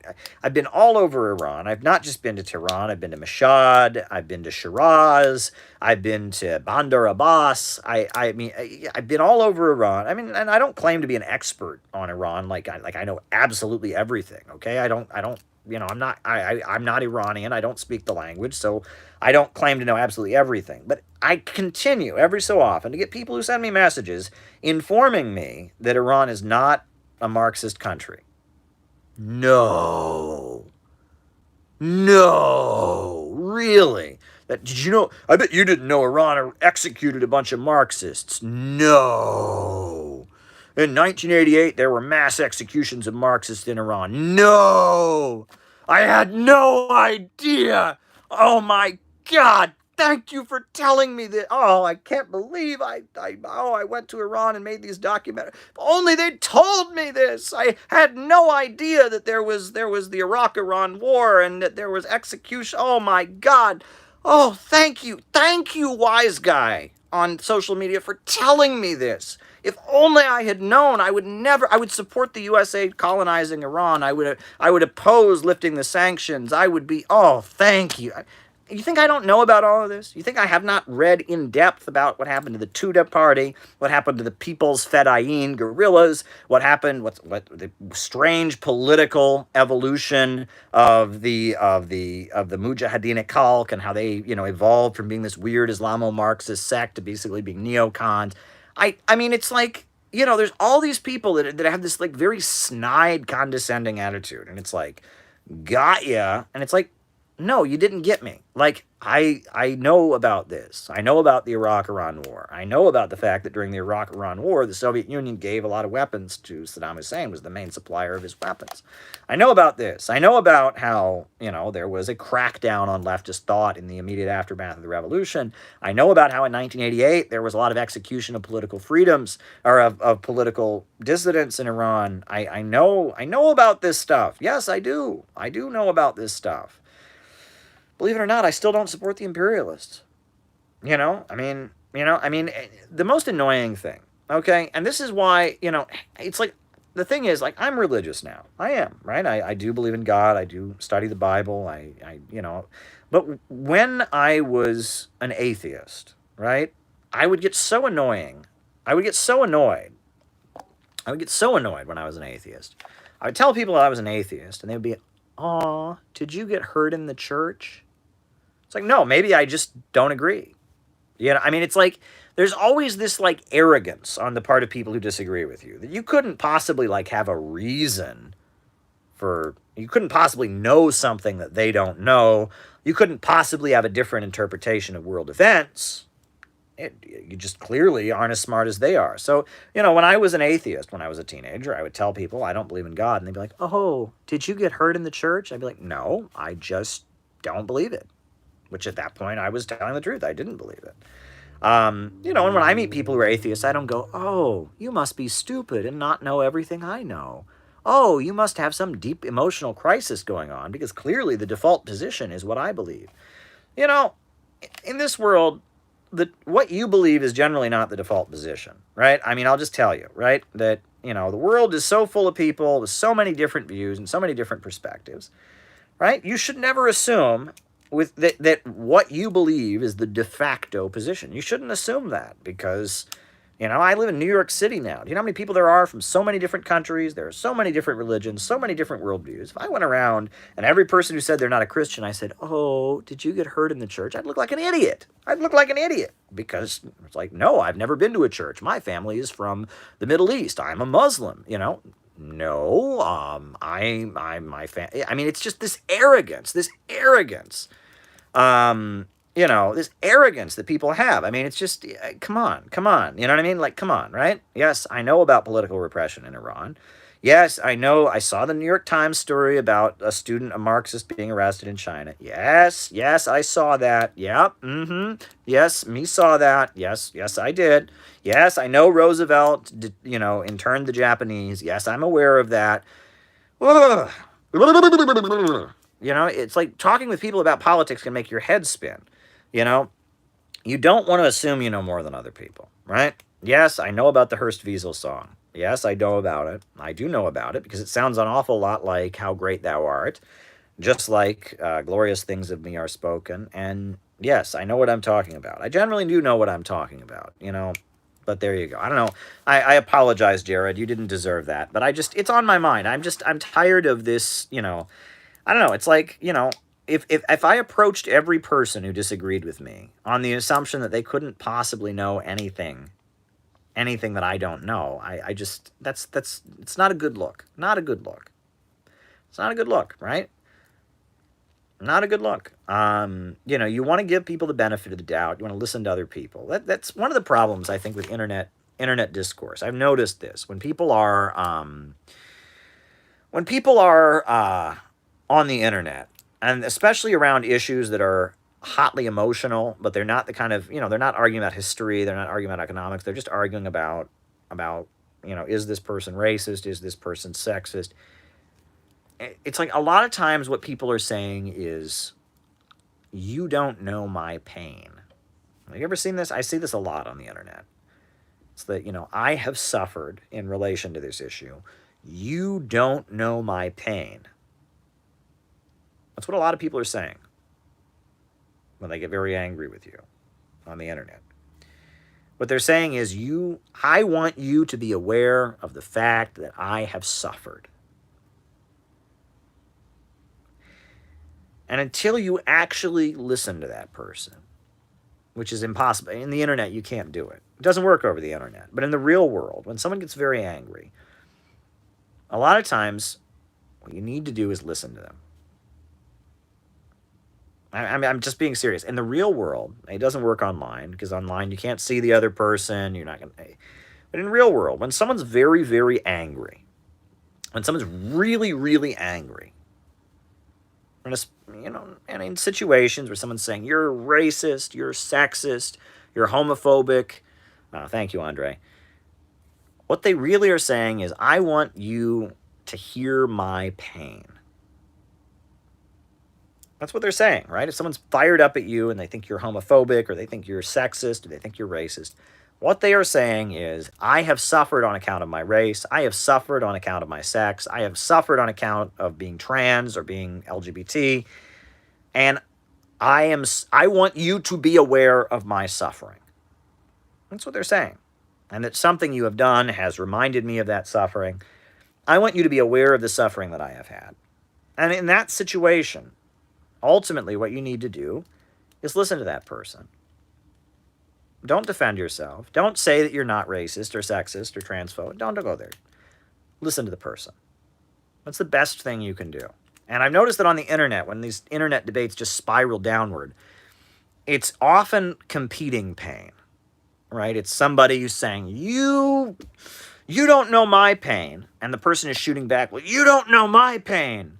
And they just, it's, you don't know my pain. You don't know my pain. Yeah, well, you don't know my pain. Yeah, well, you don't know my pain. Well, you don't know my pain. Well, you don't know my pain. And it's this spiral of pain, right? And it's the internet. So no one can really listen to anybody else because it's the internet, right? And so you're in this world reliving your pain. They're in their world reliving their pain. You're angry. They're angry. And, we're both reliving our pain and we're taking it out on the other person. We're accusing the other person of things that they didn't say because we're identifying them with painful things that happened to us in the past. It's just, that's the problem with internet arguments. And that's why it turns into such a quick downward spiral. And in a lot of cases, it's just people saying, I'm in pain against the USA, Israel, and the futures, I agree, Frank. They are standing, they are standing against the imperialists, no question about it. And that's the problem with internet arguments, is just a lot of people saying, I'm in pain. And they are in pain, and that pain is real. And often it's because, not often, most of the time, I would argue, it's because they've suffered things they shouldn't have suffered, right? And they've endured things that haunt them, that have caused them trauma, that have caused them resentment, and they want to be heard. And you can't really hear somebody on the internet. And in real life, you can hear people. When someone's fired up, when someone, in the real world, you can hear them. And that's, this probably sounds liberal and hokey and self-help guru-y or something, but at the end of the day, when people have rage, often around, social justice kind of oriented issues, it's related to their pain. And, let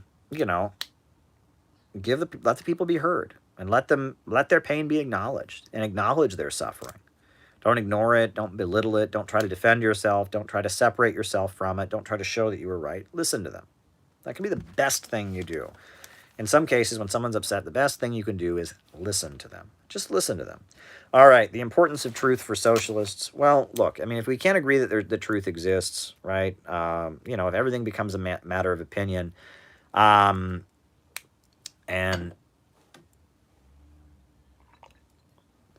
then what are we doing, right? If there is no truth, what are we doing? Why are we trying to change the world, right? It's just, belief in objective reality is kind of a foundation for being a dedicated activist. So, that's what all I have to say there. This is a weird night. I hope this isn't the weirdest stream I've ever done, but I've done some weird streams. There was a night I just read you all a bunch of song lyrics. Remember that for May Day? So I started the month that way by just reading you all a bunch of song lyrics. So who knows? But yeah, this is a weird stream, but whatever. If you can't have the foundation that objective reality exists, some things are true, some things are not, you can't really be an activist. You can't, I feel like that's the foundation. How can we end the embargo of Cuba? Well, I would be for ending the embargo of Cuba. I think the main thing we need to do is let people know about how harmful that embargo is and how unjustified it is.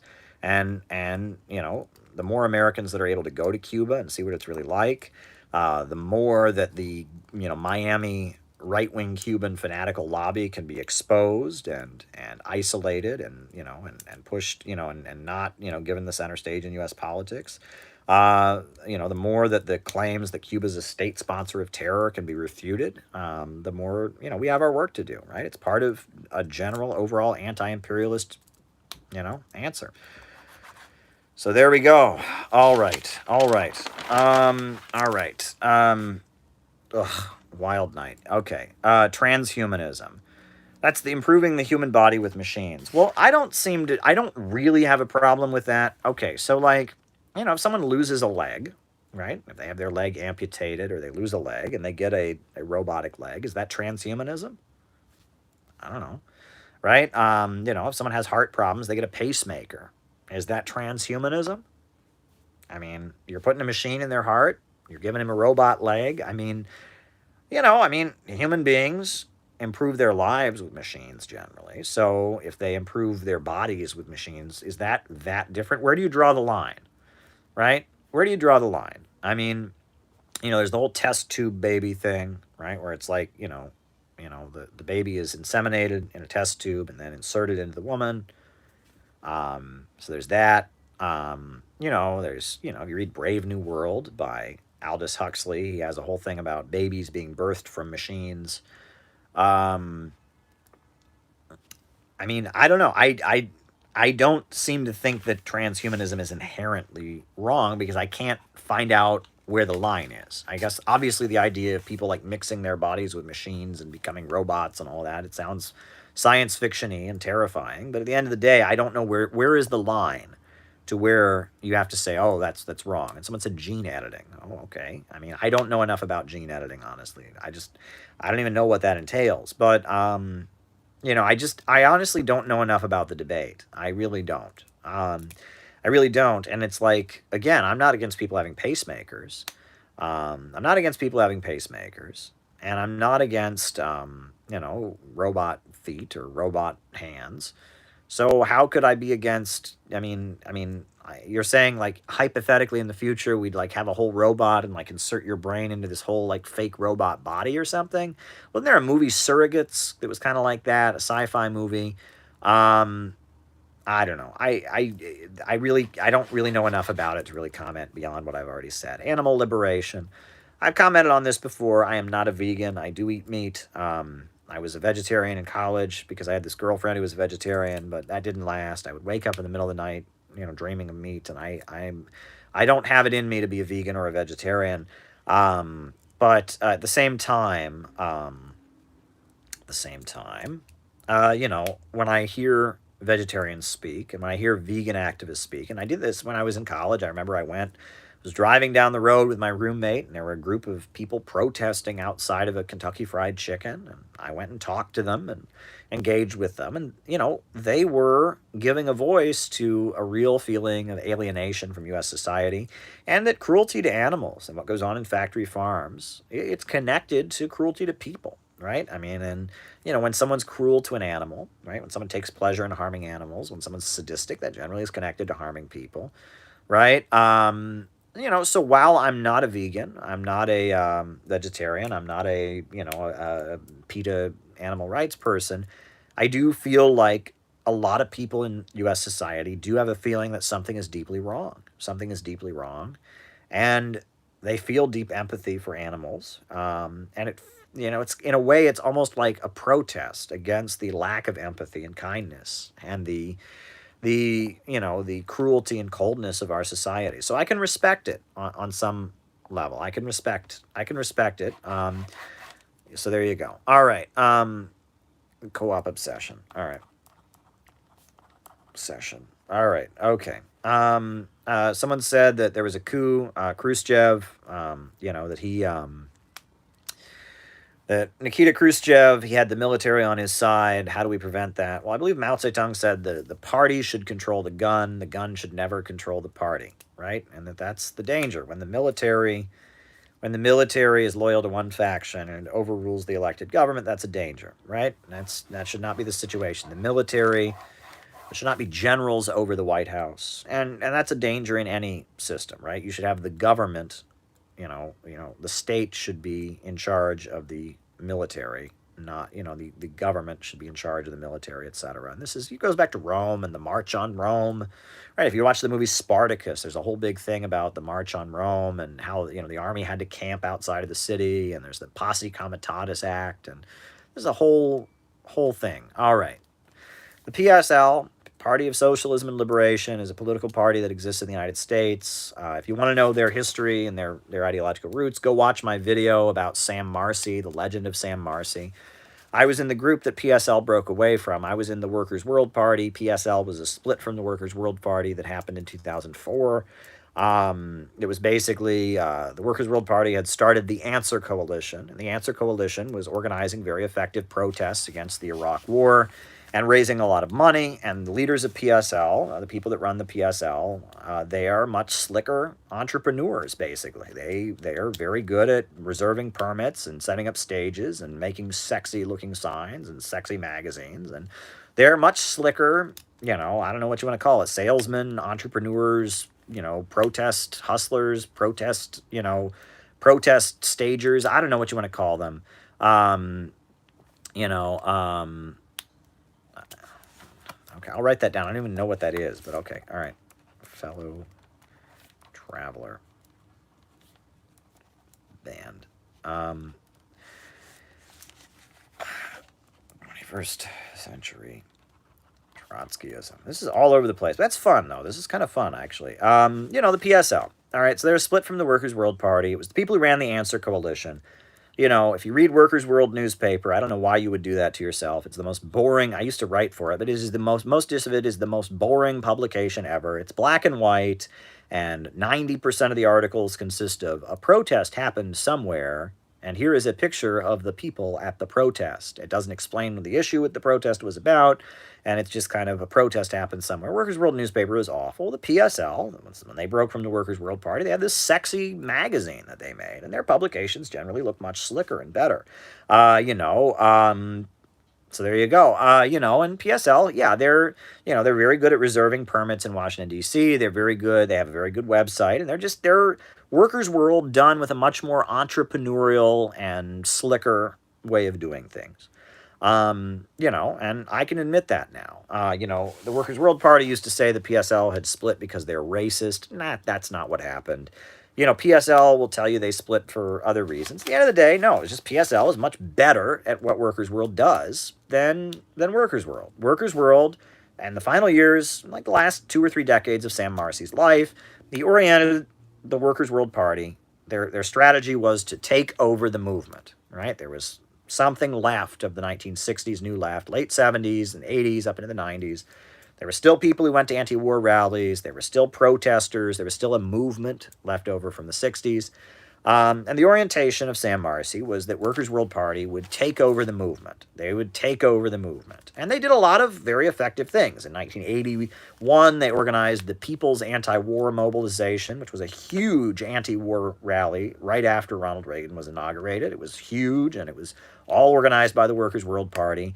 You know, they organized in Detroit. They had an event called the All People's Congress, which was like a 3-day socialist anti-imperialist convention in Detroit that was very excellent. And you know, the Workers' World Party, their strategy was to become the centers of the movement stage managers. If there was going to be a big anti-war protest, they would have the permit, they would set up the stage, and that was being the vanguard, right? That was their strategy. And you know, Sam Marcy died, the Soviet Union collapsed, you know, history moves forward. The USA is invading Iraq. The U.S. political establishment is pretty universally for it. Barely any Democrats even did anything about it. All of them, Biden, Nancy Pelosi, they were all for it. But, you know, a lot of American working class people are against it, and a lot of European folks are against it. So the Workers' World Party forms a coalition called Act Now to Stop War and End Racism. Answer.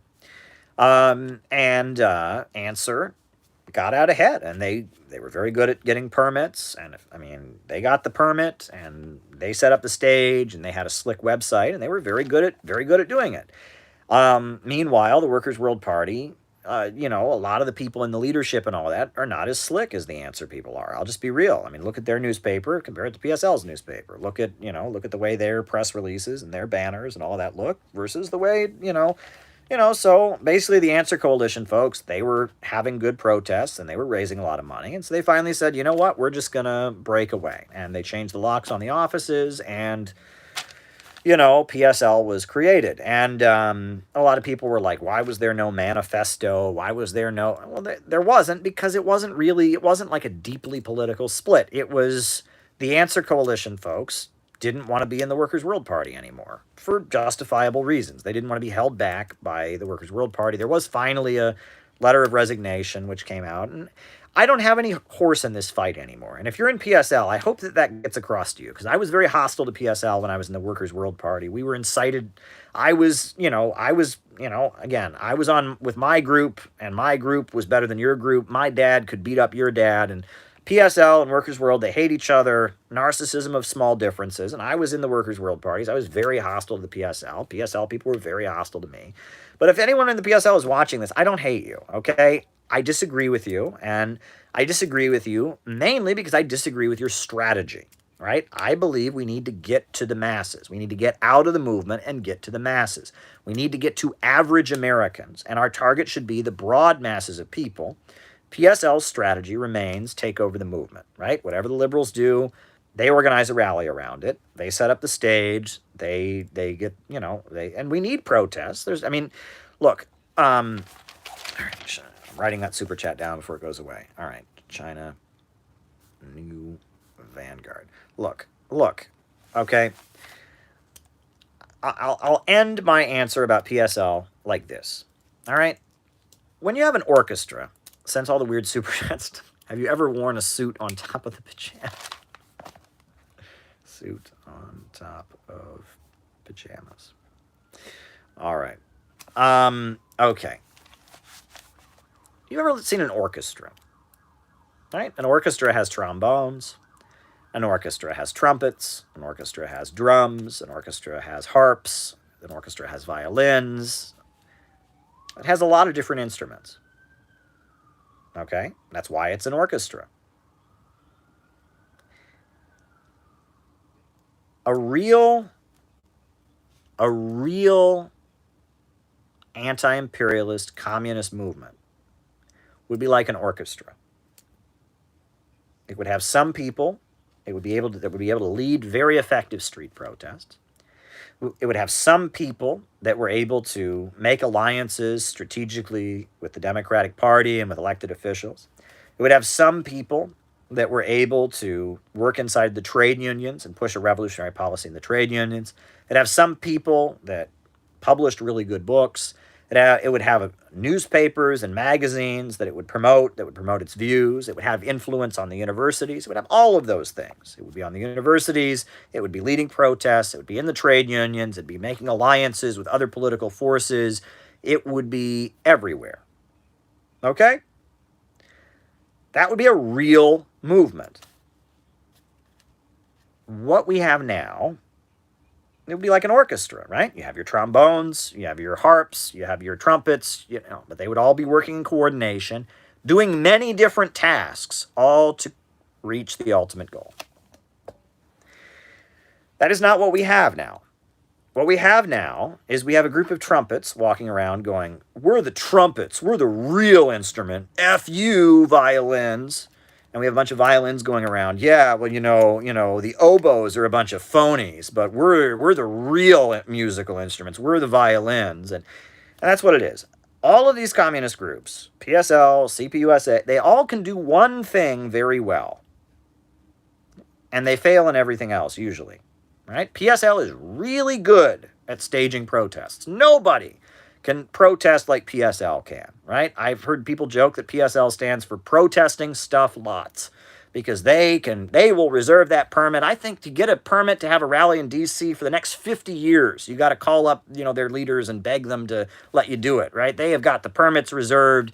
They have got the signs already made. They have got slick magazines and they have got a crew of college kids ready to dedicate their time. Nobody can stage protests with permits in a cage in D.C. any better than they can. That's what they're good at. Okay? Nobody can print books that look as good and are as marketable as Pathfinder Press and the Militant, right? The people, they own the rights to Malcolm X's writings. They own Trotsky. Pathfinder books, that is Socialist Workers' Party. Say what you will about them. They are damn good book publishers. They know how to print books and sell books, and they're damn good at it. Right? Communist Party USA. Nobody, and you wouldn't know this unless you know them, but the Communist Party USA, the amount of connections that they have, in Cleveland, there's the leader of the Communist Party of Cleveland was a guy, I think he's getting older now. His name is Rick Nagin. If you were anywhere in the labor movement in Cleveland, everybody who's ever done any union activism knows Rick Nagin. All right, you know him. You don't. Maybe you like him. Maybe you don't. But you knew Rick Nagin. Rick Nagin was very well known. Very well known. He was making alliances with Democrats, with liberals. He was running. I think he ran Dennis Kucinich's office for a while. Rick Nagin was very well connected. Right. You know, the RCP was out there selling their paper all the time. All these groups can do one thing really, really well. And a real communist movement that was on the brink of taking power would do all of those things and more, right? There's a group called Solidarity. They're Trotskyites, and they're in the labor unions. And they've built an organization called Labor Notes that pushes back against the labor bureaucracy. And, you know, they've built Teamsters for a democratic union. And, you know, these people, I mean, you know, they are doing work in the labor movement. And, you know, all these communist groups, they're good at one thing, okay? Solidarity, they work in the labor movement. There's other groups that do that. You know, Communist Party USA makes alliances with the Democrats. It is well connected with the labor bureaucracy. You know, there's groups that are on the campuses and are heavily represented on the campuses.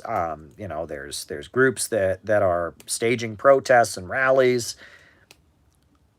A real communist movement would be able to do all of these things and more. Okay? The problem is that now all these groups are weak, and they can really only do one of these things well. And so to make themselves feel better, they all have the same line. The same line. And I never want to hear anyone ever say this again.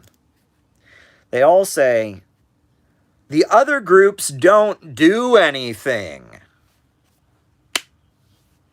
I never want to hear them say that again. I never want to hear this again. The other groups don't do anything. All right. They do things. They do things. Okay? All right. You know, don't say the Communist Party doesn't do anything. They do a lot. Maybe you don't agree with what they do. They do a lot. Don't say the PSL doesn't do anything. They do a lot. You may not agree with what they're doing. They do a lot. Don't say that the Socialist Workers' Party doesn't do anything. They do stuff. You may not agree with what they do, but they do a lot. All the communist groups do stuff. I never want to hear again anyone ever say, this group doesn't do anything. Yes, they do things. They do things, okay? They do things. The thing is, the question is, what should we be doing right now? Should we be protesting? Should we be building alliances with the Democratic Party? Should we be selling newspapers? Should we be focused in the trade unions? Should we be organizing on the campuses? What should we be doing right now? What should we be doing? That's the question. That is the burning question. I know what I should be doing. Okay? I have decided what I should be doing, and I'm building a mass socialist educational think tank to get to the masses. That's what I am doing. And if you want to do it with me, you're welcome to do it. And if you want to organize protests with PSL, I'm not stopping you from that. If you want to build alliances with the CPUSA, you can do that. If you want to, sell books with the Pathfinder Press and the SWP, you can do that. I'm not saying that what you're doing, and that's why it's not a party. When you're a party, you fall into this, we're the vanguard. All the other parties are fake. We're the one true party. I'm not forming a party. Well, there's a number of reasons I'm not forming a party. One of them is because I don't think that I don't think there's one size fits all. I don't. What CPI is doing, having educational webinars and conferences, printing books, out of the movement to the masses, this is what I think I can do, I want to do, and I want to organize other people to do. Okay? And I don't think PSL doesn't do anything. They do a lot. And look, as much as I wouldn't give priority to what they're doing, you know what? It needs to be done. When the USA attacks a country, there need to be protests against it. Even if those protests are peaceful, legal in Washington, D.C. and permitted, even if those protests are hokey, it doesn't matter. There need to be protests. When Donald Trump attacked Syria, it was very good that PSL was out there protesting against it. And you know what? There need to be communists in the labor movement. There need to be communists in the union movement, organizing unions and all of that. So it's good that Solidarity, has built labor notes, and it's good that they do that. And you know what? It's good that there are people in the Democratic Party who are hearing from people who have a positive view of Cuba and a positive view of China. So it's good that the Communist Party is making alliances like that. It's good that they're doing that. It's good that PSL does what they do. It's good that the CPUSA does what they do. It's good that Solidarity does what it does. It's good that that I could name every group here. You know, they're all doing things that do need to be done. But I have decided what I can do. There is a big hole. There's a big gap. There's a big task that is not being done. And that task is out of the movement and to the masses. That task is mass socialist education. And that is the hole that I intend to fill. This is the role that I intend to play. Right? And if you want to play that role with me in the Center for Political Innovation, you are welcome to do that. And we are not a party. And you can be part of the Communist Party or the PSL or the ISO or the QWH, the XYZ, and be in the CPI. If you agree with what CPI is doing and what we're about, I don't care if you're in another group. I don't care what group you're in. You can even be in the CPI if you're against abortion. You can be in the CPI if you're against gay marriage. There are multiple views in the CPI about many different issues. All right? If you agree with CPI's message of socialism and anti-imperialism and getting to the masses, you're welcome to work with the CPI. And I guess I'll just end this answer to this question. I'll end this answer to this question by quoting the second verse. The second verse. And if you want to be in the CPI, send me an email, calebmaupin@gmail.com. Or, this fall probably we're going to start having public events. But right now, everything's by invitation only because of the pandemic and health restrictions and stuff. But, we're going to start having public events as soon as that is possible. Just show up at one of those public events and you can get involved. But, folks, the second verse of the Internationale, right? The American lyrics to the Internationale, right? The first verse, arise, ye prisoners of starvation. Well, I'm skipping ahead to the second verse. The second verse, which people do not know. People do not know the second verse to the Internationale in the American translation. It goes like this. It goes like this. Now I'm blanking. How does it be? Oh, right, wait. We want no condescending saviors to rule us. We want no condescending saviors to rule us from the judgment hall. We workers ask not for their favors. We must consult for all. To make the thieves give up their booty, to free the spirit from the cell. Each must themselves decide their duty. They must decide and do it well. Well, you can talk about the first couple lines, but the last line, each must themselves decide their duty. They must decide and do it well. I have decided my duty, and now you must decide your duty. And if your duty involves working with me and getting to the masses and building a socialist think tank, suit socialism, out of the movement to the masses, socialist educational work, send me an email.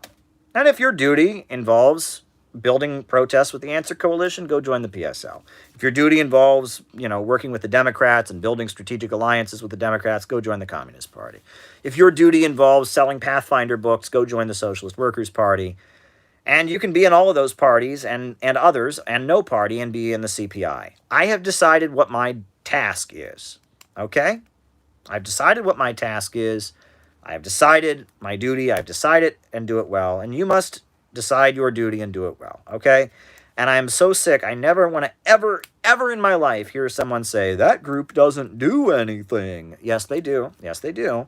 But is that what needs to be done? That's the political conversation. And at the end of the day, when all the communist groups are so small that they can only do one thing well, we don't have a real communist movement. We don't, right? We want to have a party someday. We want to have a real mass revolutionary movement that is doing all of the things communist groups are currently doing and far more. And let me add, and I will add this. One way you can tell we are not in a revolutionary period, one way you can be absolutely sure we are not in a revolutionary period is that these groups are competitive with each other, which they are. Right now, they're all competing with each other. Okay? They're all competing with each other. And that is proof that we are not in a revolutionary period. When Hugo Chavez was transitioning Venezuela to socialism, he formed the United Socialist Party. And what did Hugo Chavez do when he formed the United Socialist Party? Did he go to the Venezuelan Communist Party and say, you all are a bunch of phonies, but I'm starting a real party. I guess if you guys want to be losers. No, he begged the Venezuelan Communist Party to join, and many of them did. He went to the Fatherland for All Party. He begged them to join. He went to the Trotskyites, the international Marxist tendency, and he begged them to join. Chavez did his best. He bent over backwards to get different factions and different groups into his party so it could be strong enough to take Venezuela to socialism. When Lenin was building his party of new type, he went to Zinoviev and Bukharin and Litvinov and Stalin and Trotsky, and he went to all of the big Marxist leaders in Russia, and he tried to get them all into a central committee. And democratic centralism was a necessity because there were so many different views, so many different perspectives. It was a way that they could have different views but all be on the same page and get things done. Right? Even Trotsky was allowed to join the Bolsheviks. In July of 1917, Trotsky, somebody that Lenin had hated, whose theory of permanent revolution Lenin had ripped to shreds, whose call for the United States of Europe he had taken a dump all over, right? Lenin's, imperialism and the split in socialism, he rips Trotsky a new one. But in July of 1917, Lenin wanted to win. He wanted to actually win. So Lenin, said to Trotsky, you can join the Bolsheviks. And in July of 1917, Trotsky, who Lenin called a windbag, who had this crazy theory of permanent revolution, who had called for a European Union before the European Union was created with his United States of Europe theory. Lenin even let Trotsky join the Bolsheviks because Lenin wanted to win. Lenin did not want to sit there and go, I'm the leader of the Bolsheviks. I am the great leader of the Bolsheviks. Look at me. I have my own party. I am so special. I am the leader of the Bolsheviks. He didn't want to do that. Lenin actually wanted to win. See, and Chavez, when he was building the United Socialist Party of Venezuela, see, he actually wanted to win. Okay? He actually wanted to win. And when people are actually trying to win, they don't view this stuff as their little personal ego trip. And right now, ignore it or not, these groups are people's individual ego trips. Okay? These people are not in it to win it. All right? I'll just be real. All right? These groups are very much the ego trips of certain people. Okay? And certain people, this is their little corner of the world where they get to feel special. And if you come along and you are better than these people, if you're a better speaker, better writer than these people, or if you can outdo these people, then you got to start your own group because this is their little pyramid. Well, that's because they're not serious, because they're not going to win. People who are trying to win, right? Mao formed a block of 4 classes. Did you know that? In order for the Chinese Communist Party to take power, not only did they have the Communist Party, not only did they have the People's Liberation Army, not only did they have the peasantry, they built a block of 4 classes. They went to the national capitalists. The national capitalists, like owners of private property, and found a way to get them on board with it. And the block of 4 classes. And when you want to win, when you're in it to win it, you build as big of an alliance as you possibly can in order to win. When you ain't in it to win it, when this is your little ego trip, you are sectarian and you're building your own little pyramid so you can feel special about yourself. And that's what most of the communist groups are at this point. They're a few people's livelihoods and ways of feeling special about themselves.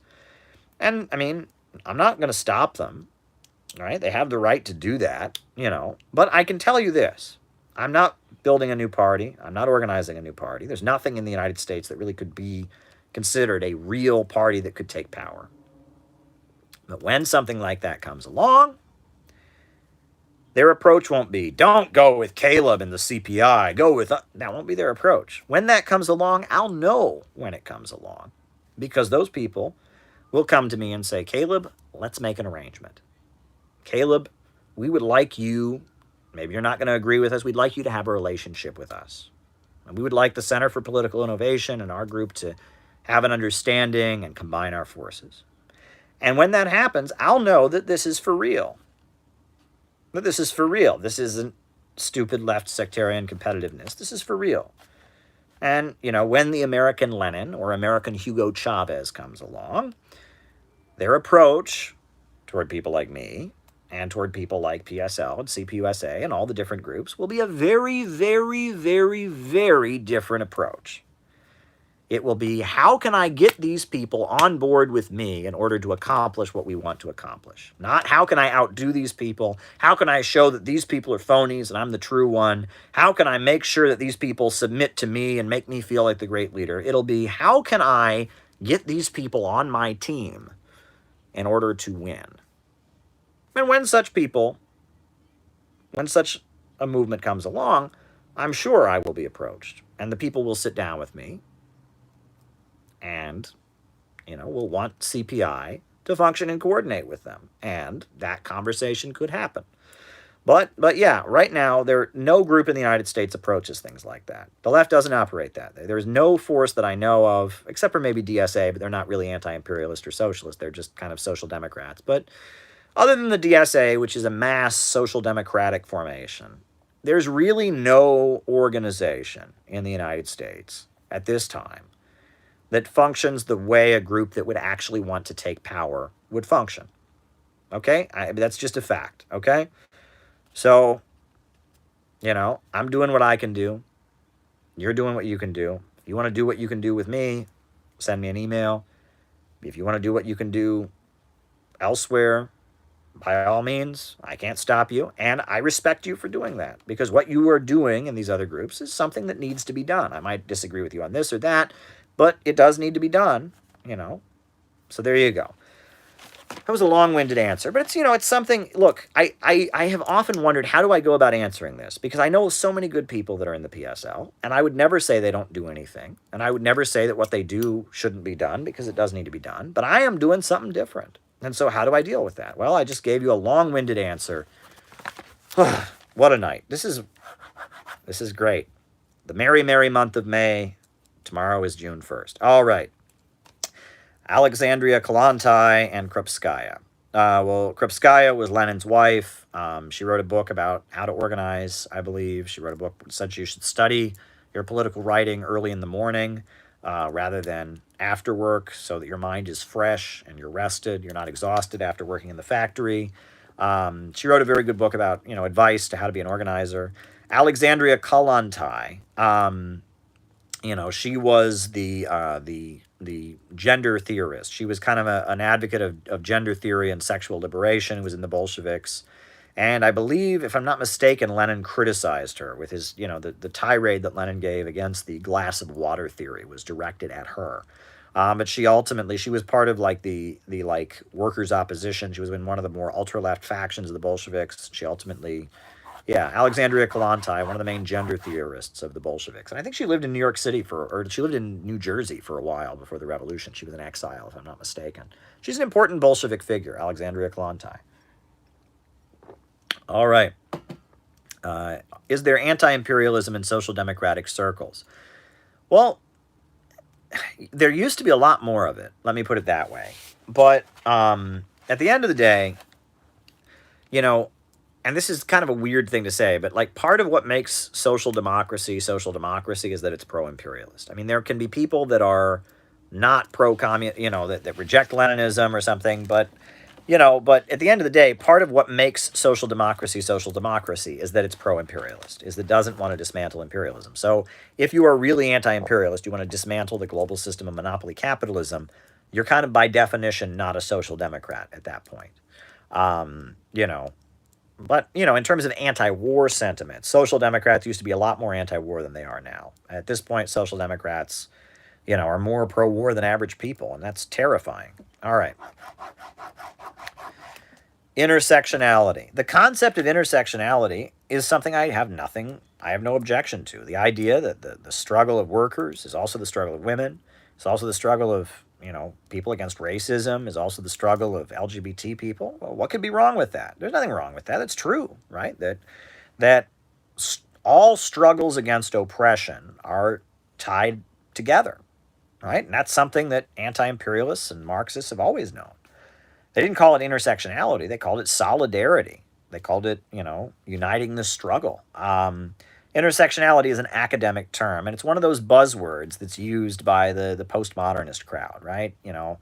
We can't talk like Marxists. Marxists are bad. They're class reductionists or whatever. So we can't say solidarity. We have to say intersectionality. Well, the concept of intersectionality is correct, just like the whole thing about class reductionism, okay? Actual class reductionism is not correct. If you were to chant white, there's a certain communist group that shall not be named that will chant at their rallies, white power and black power are the same. Racism is the boss's game. Well, that's class reductionism because it's not true. White power and black power are not the same. Right? And if you say, oh, it's all about class and so white power and black power are the same, you are a class reductionist because you're putting, in the name of the class question, you're obscuring the fact that white supremacists and black liberation fighters are not the same. So actual class reductionism does exist. But only, but you're not a class reductionist just for raising economic demands. You're not a class reductionist for talking about class struggle, right? And again, the same with intersectionality, right? The struggle of workers and the struggle of women against sexism are connected. The struggle of LGBT people and the struggle of women are connected. The struggles of different oppressed groups and the struggles of the entire working class are connected. So intersectionality is a reality. But again, why can't we use the classical Marxist words? Why do we have to reinvent it? And yeah, All right. Next question. All right. Gorbachev's rapprochement with China. Well, Gorbachev also had a rapprochement with the West. Okay, I mean, in the final years, Gorbachev was, he was throwing in the towel and just, so at that point, the West, China was pretty much in the U.S. camp in Afghanistan and other places. So the fact that Gorbachev made friends with China at the very end, Gorbachev,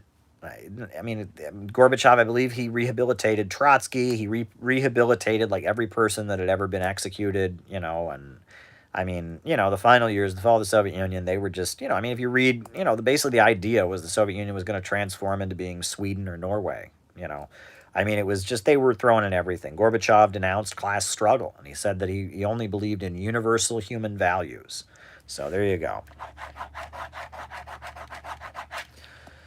How do we get rid of the co-op obsession? We just have to do our jobs. We have to teach people about what actual socialism is. And we have to, show that, worker cooperatives can be successful in the context of a socialist society. And you could have some worker cooperatives under capitalism too, but they're not the answer. So there you go. Okay, this one confused me. Fellow Traveler claims he's banned from my trap. Who is Fellow Traveler? Okay, I don't ban people. My mods do. I don't know how I personally ban people, but my mods generally do. So who is Fellow Traveler? All right. And what's the deal here? What's going on here? Can someone explain this to me? I have no idea what that's about. Bourgeois academia tries to divorce decolonization and abolition from communism. All right. Divorce, decolonization, abolition from communism. All right. So what is this? Is a guy who debated infrared, and he claims he's been banned from my chat. Okay, well, if he's been banned from my chat, I assume it's for a reason. And this is, again, social media is not too good for the human mind. It's great that we have it here. I'm here on social media, on YouTube talking, but, okay. Generally, if I see someone talking smack about me on the internet, which I generally see, people saying negative things about me, rather than engage them, I hit the block button, because generally not much good comes from engaging these people. Occasionally I will if I think it would be productive, but generally it's not, okay? Okay.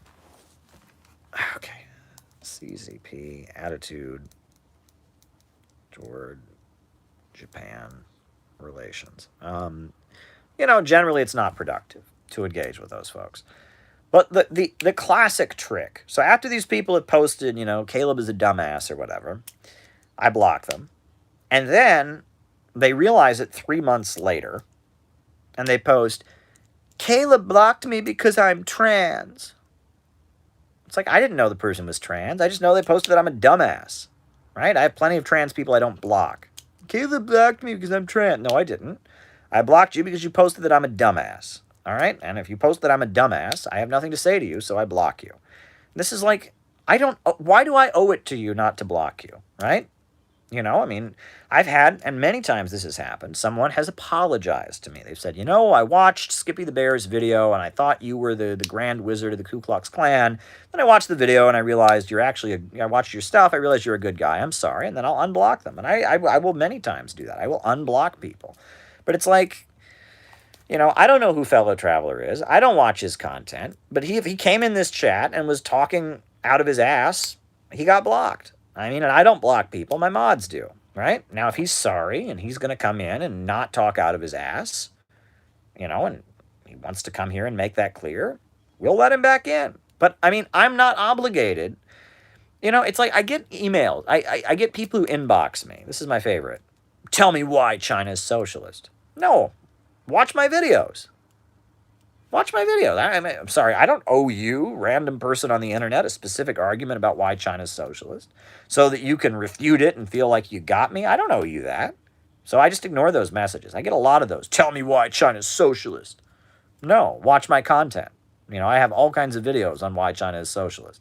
I've written all kinds of articles about it. I've written books on it. So if you're interested, check out my material. I don't owe you a specific argument. If you post, Caleb's a dumbass, I'm going to block you because I don't want to engage with people who call me a dumbass. So there you go. I don't get this. I really don't get this, right? People, it's like, they feel like I owe them a specific individual argument. And I don't, right? And I've had other people, I will, someone will say, communism is dumb or something like that. And I'll send them one of my videos on communism. And they'll be like, I don't want to watch this. Just tell me why. It's like, no, watch my content or don't. I don't owe every individual person in the universe who might disagree with me a very, very specific argument in which, no, I don't. I wish I could be, I wish I could give you all that individual attention. And when I was in college, I did have time for that. I had a much smaller milieu of people I was engaging with. But at the end of the day, look, if you disagree with me about one of my key concepts, you can always watch my position on it. You can respond to it. But the idea that I owe you, and again, this Fellow Traveler guy, I don't know who does he have an issue with me? Does he disagree with me? I have no idea why he was banned. I assume, I trust my mods that he deserved it. Well, if he didn't deserve it, what's going on there? I don't know. Never watched his content. I have no idea who he is. But the fact that he's even going there, he's going, oh, Caleb banned me. That probably means he has bad intentions. Sorry. Wow. This is a weird, hey, I've been drinking caffeine all day. It's a long weekend, so there you go. All right. 21st century Trotskyism. What do they want? What do 21st century Trotskyists want? I don't know. Like I said, there are 3 strands of Trotskyism. I'm repeating myself. 3 strands of Trotskyism. Strand number 1 is what you call neo-Trotskyism. And neo-Trotskyism is just, neo-Trotskyism is, all the socialist countries are fake. They're on the college campuses, Stalinism, anti-Stalinist left. It's just, they're new left liberals, okay? Then there's what you call mainline Trotskyism. That's like Socialist Alternative, the USSWP. They want to build a labor party. They think the socialist countries are deformed workers' states. They kind of support them, but not really. They might be positive on Cuba. They might be positive on Venezuela. But for the most part, they've got criticism and, whatever, right? But they're obsessed with a labor party. They tend to focus on more economic issues, Socialist Alternative, Pathfinder, International Marxist tendencies. These are mainline Trotskyists, right? And then you have ortho-Trotskyists, Orthodox Trotskyists. And these are lunatics. They believe in space aliens. They want to legalize pedophilia. They think World War II is still going on. they're lunatics, okay? And that's the three strands of Trotskyism. You got, Vosh is basically a neo-Trotskyist. I mean, I don't know what he calls himself, but what he thinks is pro-imperialist, anti-communism. That's what, like, ISO, the International Socialist Tendency, that's what they think, all right? Then you've got mainline trots that are focused on labor unions. They want to build a labor party. They don't really like socialist countries, but they kind of do, and whatever. And they're serious, and they've studied. And then you have category number 3, which are lunatics. Lunatics. Lunatics. Ortho-trots are lunatics. And oddly, sometimes Orthodox Trotskyists, because they're lunatics, will actually sometimes sound like tankies. The Spartacist League, they're lunatics. They want to legalize pedophilia. They support Roman Polanski. They think World War II is still happening. But, because they're, whatever, they're so divorced from mainstream U.S. society, they said some good stuff about Ukraine. And they will defend China and say China's a workers' state and will oppose, because they're I don't know. World Socialist website, they're Orthodox Trotskyists. They come out of what used to be called the Workers' League. They were, kind of tied in with Jerry Healy. World Socialist website, very good on Julian Assange. They're very good on Julian Assange. They tend to not be as pro-imperialist as all the other Trotskyists are, generally. And so sometimes Orthodox Trotskyists, even though they live in their own little weird universe, because they're at odds with the rest of U.S. society, they're more anti-imperialist, which is very weird. But that's Trotskyism. Those are the three strands of Trotskyism. I mean, I guess Workers' World, PSL are Marcyites, and you could argue that Marcyite Trotskyism, but I don't agree. It's not really Trotskyism. It just kind of thinks it is. But Marcyites also think they're Trotskyists, and that's a whole. Sorry, you have to remember. See, most people hear this conversation here and they think, what in the hell is Caleb talking about? That's what they think. When most 99% of Americans, they hear this conversation and they think, what the hell is Caleb talking about? And they have no interest in it. It sounds like the most obscure inside baseball. And, do I blame them? I mean, they're not wrong. So there you go. Okay. All right. We got a few more super chats to get through. We're going to make it. We're going to be all right. All right. Is China the new vanguard of Marxism? No. China is a socialist country. It has Marxist leadership. China is holding international conferences on Marxism.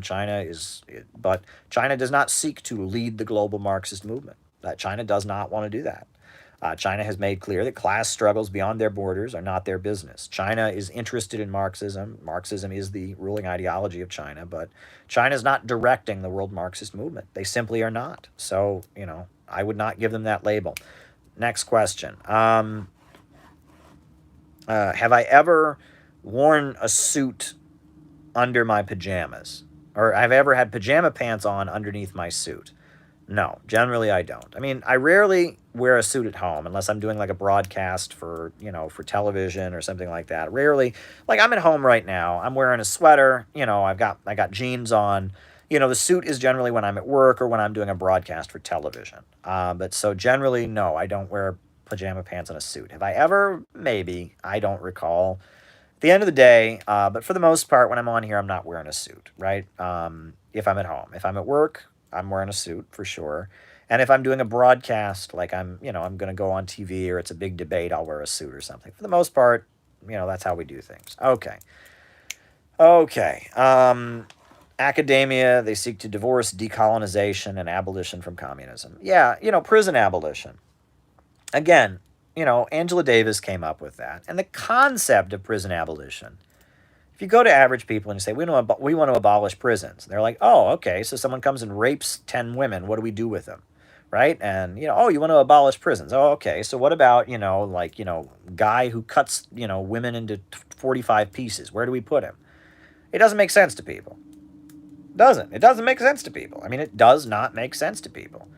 But if you actually push people who believe in abolition, prison abolition, which what they mean is they'd like to get to a society where the need for prisons fades away. They want to get to full communism, a society of vast material abundance where inequality and scarcity fades away, and there's no need for police state repression. So I agree with them, but instead of saying I'm for prison abolition, I say I'm for communism, because communism makes sense. Prison abolition, if you go to average people and say, I want to abolish prisons, they look at you like, okay, right?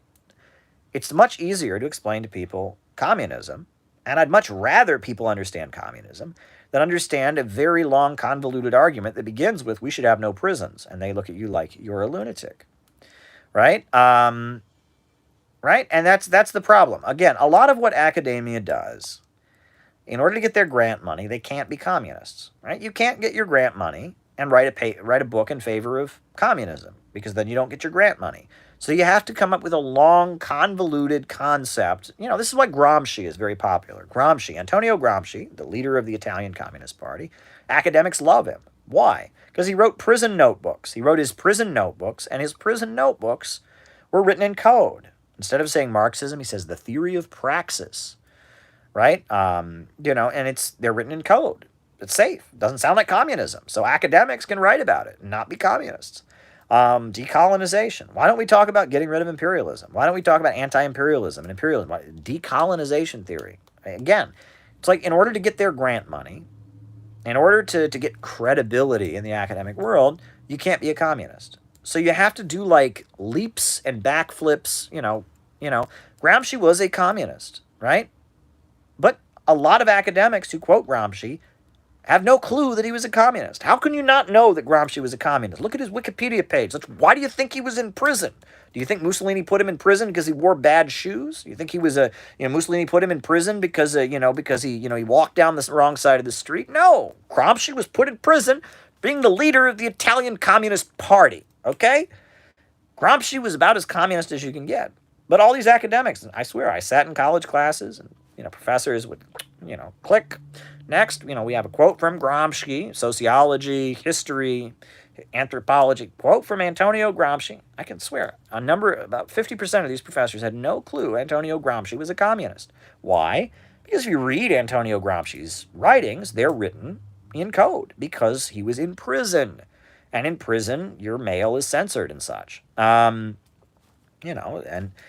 that's why he's safe. They won't use William Z. Foster at the university. They won't use Gus Hall at the university. They're not, thank you, Gleb.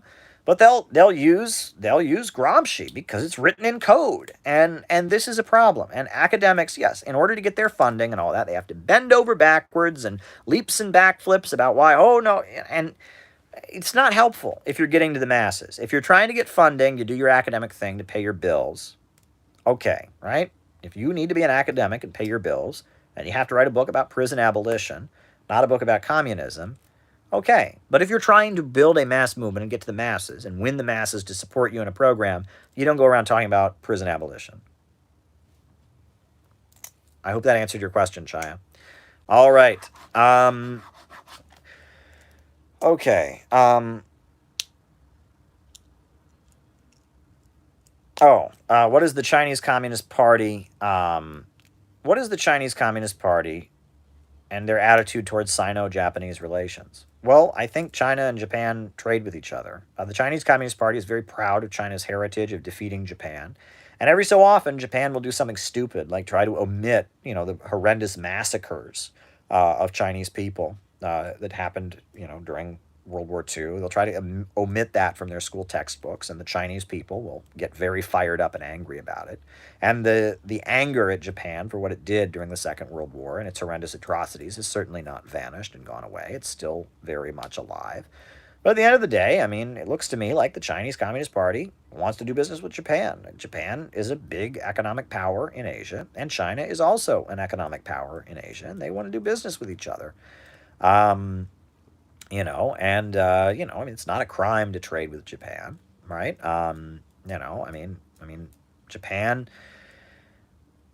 Japan has a very, very, very ugly history. And that's why you'll notice that in Japan, Japanese communists don't talk about Hiroshima and Nagasaki, right? American communists talk about it all the time.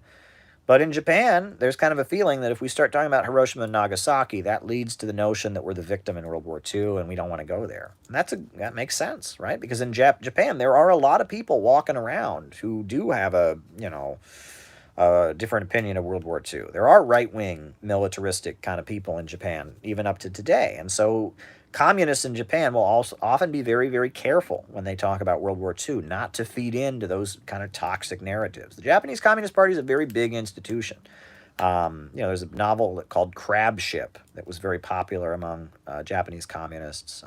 The Japanese Communist Party is a massive organization that has a lot of influence. They became Euro-communists in 1978. They embraced, they turned against the Soviet Union. They're not friendly to North Korea. But there still is a big Japanese Communist Party. And I mean, it's just like the United States. People, just because they live in Japan, are not toxic, right? Japan is an imperialist country, but that doesn't make all Japanese people evil, right? It just means that just like the United States, their culture, their society has been stamped by the legacy of imperialism, right? Well, we have the same problem here. I don't believe in canceling the United States, canceling millions of Americans. But I do think the United States needs to be reborn on new values and new principles. We need a whole new America, right? And, if you were a Japanese communist, you would think the same thing. You would say, we need a whole new Japan, right? Because of the legacy of imperialism. And you would be right. All right, folks. I think we're cutting it off here. A new upsurge in the struggle against U.S. imperialism is now emerging throughout the world. Ever since World War II, U.S. imperialism and its followers have been continuously launching wars of aggression, but the people of various countries have been continuously waging revolutionary wars to defeat their aggression. While the danger of a new world war still exists and the people of all countries must get prepared, revolution is the main trend in the world today. While the danger of a new world war still exists and the people of all countries must get prepared, revolution is the main trend in the world today. And don't forget that we need a government of action to fight for working families. We need a government of action to fight for working families. We need a government of action to fight for working families. We need a government of action to fight for working families. Good night, good night, good night.